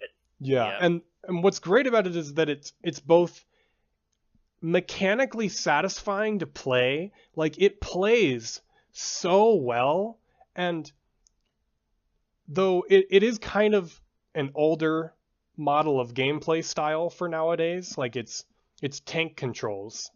So in that, Resident Evil way where you have to aim standing still and you can't shoot while running. Right. So And- everybody calls it dated for that, but And I've heard from they- multiple it's- people call it like adding to the experience and the horror. See, I think it does. I think it does add to, not necessarily. I think that like people will always say that it makes you feel more tense, but I don't think that's all of it. I think that it really makes you think about every action that you take. Okay. You have to be careful about, where you stand, when you're shooting, and, what weapons you use, and inventory management, which I think has never been better than in this game. At least for me, because I enjoy the grid-like thing where you just have to like rotate things and make it all fit as neatly as possible in your suitcase. But yeah, like it has the original Resident Evil style of controls, but with the over-the-shoulder perspective. And of course, it's worth noting that without this game, I don't think the gaming landscape would be the same today. Dead Space wouldn't exist. Dead Space. And- that was one of the games I was thinking about talking about too. But Yeah. no, you're absolutely right. Yeah, Dead Space was don't heavily exist. inspired by Resident Evil 4. And you can tell immediately Oh yeah. if you play. Of course, Dead Space, allows you a little bit more freedom with movement. But it also inspired it was like at the beginning of the over-the-shoulder third-person shooter game craze. Like it kind of was like one of the first games to really do that well. And then Gears of War came along and made, the really action-oriented version of it. Yeah, the action cover shooter and kind of refined it. Yeah. But for a horror game, Resident Evil 4 does have a lot of action. Like, it's a very exciting, action-packed game. And a lot of people will say that, you need to manage your ammunition, which you do, but they'll, like, say you need to, like, run past enemies and just not shoot them. But, like, if you are just careful about how much you use your stuff and, like, not missing your shots, you generally should, as long as you're picking up everything that you come across, you'll usually have enough ammo for the situation. But you should definitely invest in rocket launchers. They will save you a lot of ammo. That's what I've heard. Especially in the late game, when tough enemies start popping up a lot. But Regenerators. and El Gigantes as well. Yeah. And giant scorpion dudes. That's the scorpion dude boss fight is one of the most tense boss fights I've ever experienced in a game because it's claustrophobic. They really like stuff you in a tight space and make you deal with it. Right. But yeah, regenerators are probably the scary thing that this game is most known for.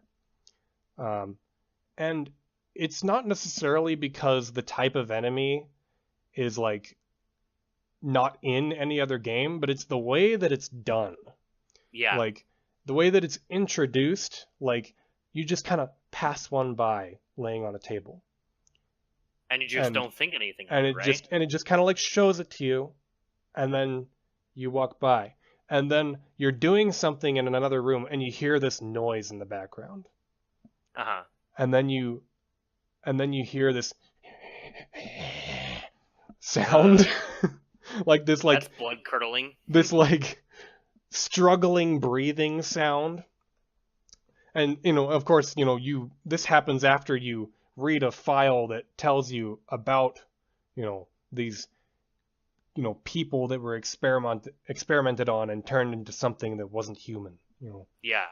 Right. And so, regenerators, they're really hard to kill, and you'll shoot their limbs off and they'll just grow them back. And you need like, a special scope to kill them efficiently, or, shoot them with a rocket launcher. But, if you get close to them, they will kill you very quickly. Yeah. And they're just like really unsettling. Like they just creep you out. And another thing about this game is that it has different music for different situations. The regenerators have their own music. Oh, man. And that adds a lot to it as well. Oh, I bet. So you can hear it and just be instantly terrified. Yeah. And like they get the scariest music in the game, of course. Man, if they're anything like the Hunter in Dead Space, oh, Yeah.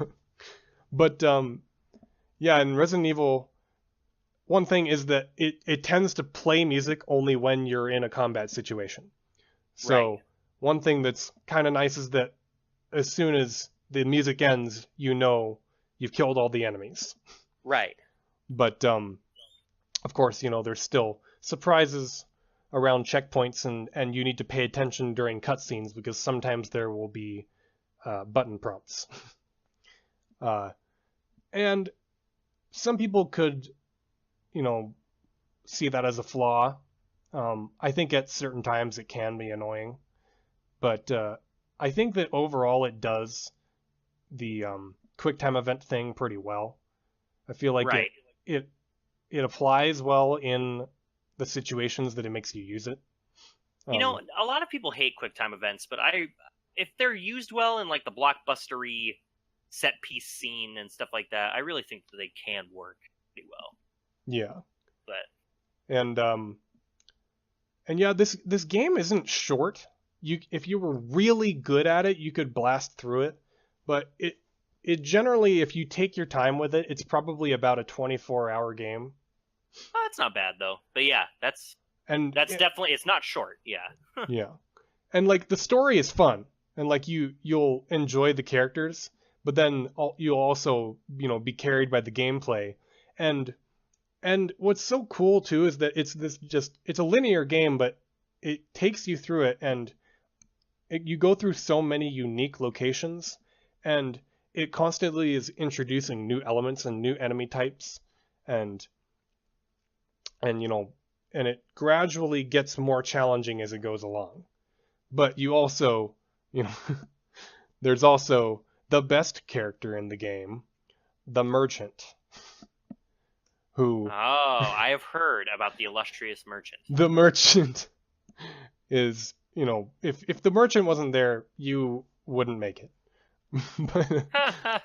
And I love his voice. You know, you come up to him and you go to talk to him, and he opens up his coat, which is just full of stuff, and he says, "Welcome, stranger. What are you buying?" And, Nice. And he's Australian, even better. yeah.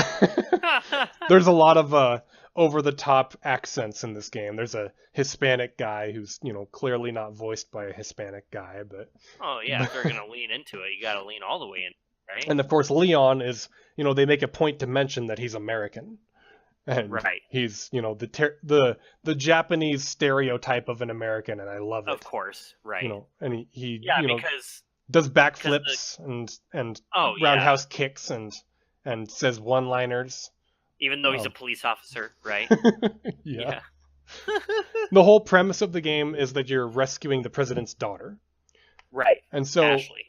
yeah, and it's I have the whole heard about thing Ashley. is basically, I mean, not the entire game, but a lot of the game is an escort mission. Uh-huh. But it's tolerable. Like most of the time when you do an escort mission in a game, it's terrible Yep. and you hate it. But Can confirm. generally, when Ashley is with you, she stays right behind you the whole time, and she'll duck when you pull out your gun, so you don't accidentally shoot her. Oh, that's good. That's But nice you of her. can kill her on accident. But another thing you can do is, if there's one nearby, you can have her hide in a dumpster while you fight everything. That's then you funny. and then you whistle to have her get out and come to where you are. So, okay, so I've heard, tell me this. I've heard that once you complete the game, that there's like an unlockable where you can get her a suit of armor.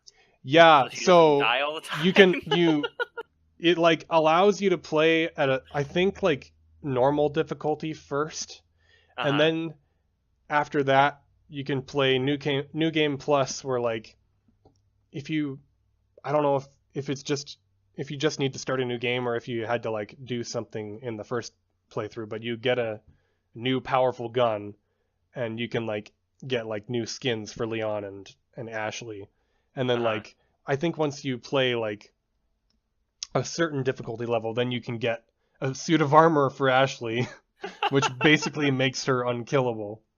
That's hilarious and also awesome. Yeah. And I think like there's also like a outfit for Leon where he's wearing a top hat. Um, but oh yeah, Resident Evil 4. Oh, one other thing that I think is worth mentioning about the gameplay is that it has a system. Like if you're just playing on regular difficulty, it has a system that pays attention to how well you're playing and adjusts okay. accordingly. So if you're playing well, it'll send more enemies at you and make it harder for you. But if you're, dying a lot at a certain part, it'll, start, sending less enemies at you and not making it quite as hard. Because and it doesn't really it doesn't let you know that it's doing this. It just does it. And it kind of creates this flow where it's like you feel challenged, but you never feel too frustrated by it. Right. Yeah. Kind of rides that line pretty well. Yeah, it just makes sure that you're, still having fun and progressing through the game. And it's one of those games where like if you play it enough, you can get really good at it and then you feel like a badass. Sweet. Like I was playing the last time I played through what is known as one of the hardest parts in the game. And I feel like I had been doing well because it sent so many enemies at me. Like right. It was ridiculous. And I somehow managed to beat it on my first try. And I was like, woo! Nice. Oh, but yeah, Resident Evil 4 is a fun, satisfying to play game that, pokes fun at itself and has a, fun story and fun characters, but it also will give you that, horror feeling that, you want to feel when you're playing a horror game where you're like scared to move forward, but you have to. Right. Yeah, I've heard nothing but I mean it's called frequently by people to be like one of the greatest games ever. So yeah, I feel like it's one of those actually things where it's touted by many people as one of the greatest games ever made, or one of the best things of its medium. Uh-huh. And it actually lives up to the hype. Right. I mean, you kind of have to get used to the unconventional controls if you're used to modern games. But I feel like if you get into it, it won't take too long to get the hang of it. And you'll kind of get a groove going and you'll kind of learn the pace of the game. Definitely. As you go. Yeah, I'll have to download it on Steam. Yes, buy it on Steam. The interface on the inventory menu and the map is a little bit weird, but otherwise it functions great, and it's never looked better than it does Sweet. on PC. I played it on Wii the first time, which actually was a pretty of all things. Yeah, it was actually a really good Wii game. Like it played well on the Wii. One thing that was kind of cool about the Wii version is that during the QuickTime events, some of the actions you have to do are just like motions with the controller, which would make it, pretty easy to do some of them. Like you just like swipe to the left or something like that. Although like I think one of them you had to shake the controller up and down when you're running away from a boulder. But the Wii version's good. I mean, it's on like so many platforms, but if you can get it on PC, I'd recommend that. I've heard that the Xbox One version is terrible, so I wouldn't recommend that. Yeah, I've heard the control scheme is just blech on Xbox One. Yeah. And of course, on PC, aiming feels like a dream, so. Oh, yeah. So yeah, that's my game it's one of my favorite games of all time. And I don't know anybody who's played it. And I feel like, which is more crazy people should. Because it's very common. Yeah, I need to check it out. Yeah, I highly doubt that you wouldn't enjoy it. Yeah. yeah, I'll definitely have to check it out one day. I'll be having a lot of time to play single player games coming up here pretty soon. So, yeah. Yeah, but Red Dead Redemption is coming out, so. I know. I probably won't get to play that for a hot minute, unfortunately. But yeah, next episode, I'm probably going to be talking about Daredevil Season 3 and Red Dead Redemption. I would anticipate that. Yeah, dude, Red Dead is like tomorrow. You can play it tomorrow at 9 p.m. Does it come out on all platforms? Or I guess Yeah. Xbox and PS4 on the same day? Yeah. Yep. Okay, I was afraid that it might have been like early on PS4. Nah, Okay. Yeah. I'm probably going to have to go get that. Yep, you are. I don't buy new games often anymore, but that's a special case for me. It's an exception. Yep. Yeah. So, the last thing I have to recommend, this is a segment that I thought would be fun to have, because Especially since you're an expert in it. I have spent many an hour on YouTube. I've been a part of the YouTube community, I'd say since 2010. I've been watching people on YouTube since about 2010, and I think I uploaded my first YouTube video in 2011. I wouldn't call myself a YouTuber since I haven't done it frequently enough, but I definitely have participated in, comment sections and certain communities. I used to really be into the gaming community. I'm not as much anymore, but I still keep up with what's going on. But I watch more than just stuff about video games and movies. But Yes. the YouTuber that I'm going to recommend is an interesting one, because he is tied to I guess my earlier days in YouTube among the gaming community. He used to be a gaming YouTuber. He is not anymore. Ooh, I think I know who it is. I don't think you do. You might be right. His name is Jordan Underneath. You were right. I didn't know. He's pretty obscure. He only has I think he has less than 150,000 subscribers. Obscure for YouTube, anyways. He's definitely got more than me. But he used to do videos about smaller, lesser-known games, and a lot of times horror games. And he had this theme about his channel. He always is in this dark void. He always, mentioned that he was in the basement. That was where he was supposed to be, was in the basement. Right. Playing video games locked away from the world. Yeah. And a lot of them were dark, introspective, games and horror games and creepy stuff and things like that. And so that's why I chose him for this episode, because Halloween. Yeah. Good call. Nowadays, well, okay, here's the deal. You can't watch his gaming stuff on his channel anymore because he deleted it. But there is a fan-made channel that has re-uploaded all of his old stuff. Oh, that's cool. I believe it's called Jordan Underneath's Lost Videos. Nice. But he changed his channel name to Jordan's House. And for a while now, up until now, he's been making dark and bizarre art pieces. That's the best way I can describe it. I'm kind of peeking at it, and it looks that way, yeah. Yeah, and it might, a lot of them are just kind of random short little videos that don't really feel like they're like shit posts, but they feel like they had thought put into them. Like it means something to him.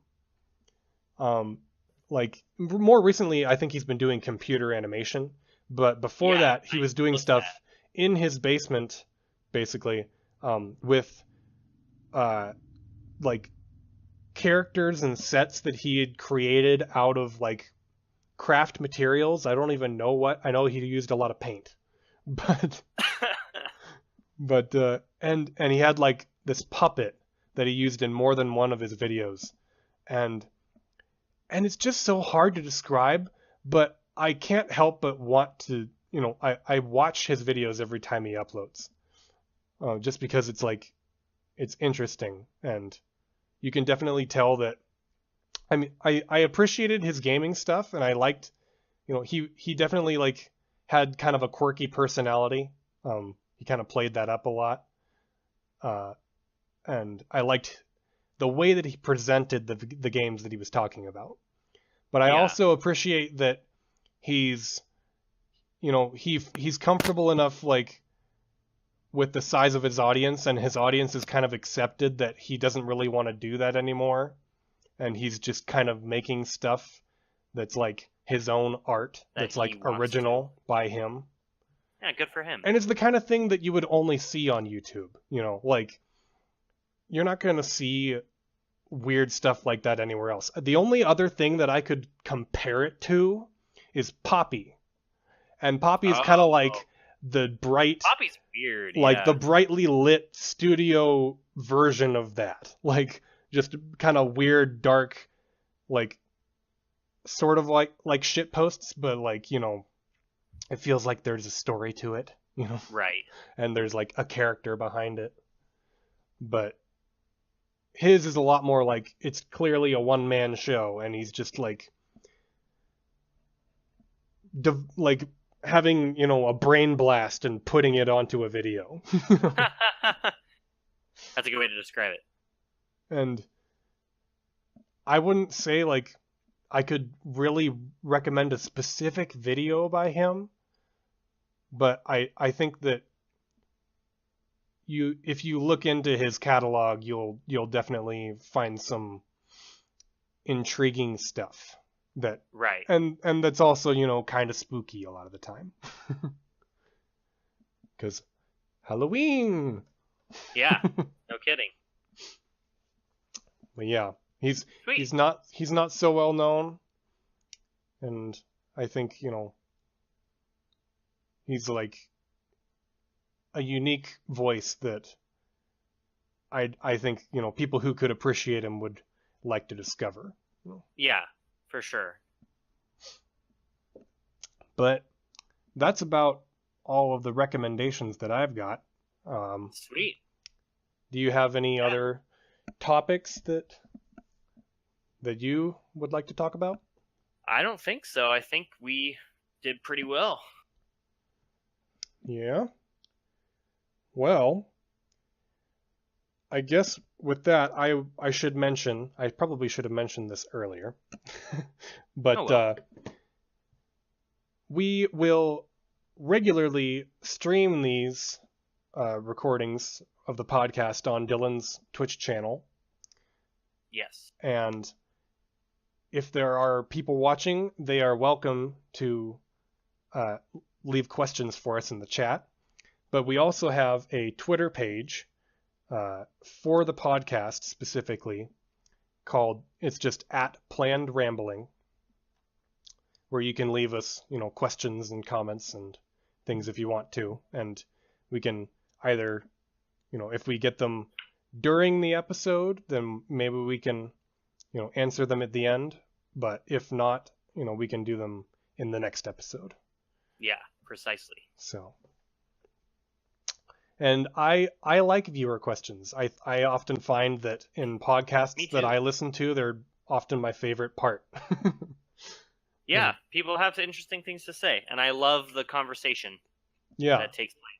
Yeah, and it also, kind of, it's nice to have some impromptu things that you didn't really like have any plan for. And yeah. But yeah. Would you like to plug yourself before we call it a night? Sure. Or an episode, whatever you want to call it. Yes, for sure. So my name is Dylan. Obviously, you can find me on the internet on Twitter @Scruffman17. I believe. Let me double check. I need to be way more active on Twitter than I actually am. At ScruffyMan17. Sorry. And Scruffman17 is your and Twitch channel. And Scruffman17 is my Twitch channel. All lowercase, no space. So come check it out. And we just play games and have fun. Lots of Destiny, sometimes Overwatch. Yeah. But yeah. He tends to play Destiny with either, well, do you play by yourself or with other people? Both. Yeah, okay. Yeah. I don't play Destiny, I play Overwatch. We play that sometimes. Yeah. Not as much as we should. Yeah. You would see me as Dream or Dream in Silence as my gamer tag. But I am Jake Westberg, or Jacob Westberg, but I usually go by Jake. I have 2 YouTube channels. My main filmmaking channel is just my name. It's Jacob Westberg. It's where I'm going to be uploading these podcasts, but it's also where I put my filmmaking projects that I make, either by myself or with the help of other people. And I have a gaming channel, which is more of a side thing. It used to be what I wanted to be my main thing, but way back when. Yeah, that's not a thing anymore. But I actually just yesterday made an old video of mine public again. It's my post E3 2013 Xbox infomercial parody video. Please watch it. It's beautiful. But I've definitely improved since then, I think. Other than that, I have 3 Overwatch montages on that channel. But, which are also quality, I must say. Thank you. I appreciate it. If you want to follow me for my random divulsions of thoughts, is divulsions a word? I don't even know. No, yeah. We'll make it a word. Yes. I have a Twitter at jakewest1423. And I have an Instagram that I'm also active on, but it's more of a page that I just use to geek out about stuff. It's called Stories and Characters We Love. I have a Facebook. I don't use it. So if you want to follow me, I'm on Twitter and Instagram. But that's me. And this has been our inaugural episode of the Planned Rambling Podcast. Thank you for listening. And I hope you'll return for the next one. And we also will plan on having guests in the future as well. So wherever we can. Yeah. So we're going to try and make this a monthly thing if we can. But yes, I forgot to mention, but I have a child on the way, 6 weeks away from the day. So we'll have to work around that. That may make things a little bit harder, but we'll figure it out. It will be possible. Yeah. We'll make it happen. We'll find a way. Yep. But yeah, thanks for dropping by for nearly 3 hours. Yeah. And I'll look forward to doing this again. Yes. So. All right. Bye-bye. See you guys.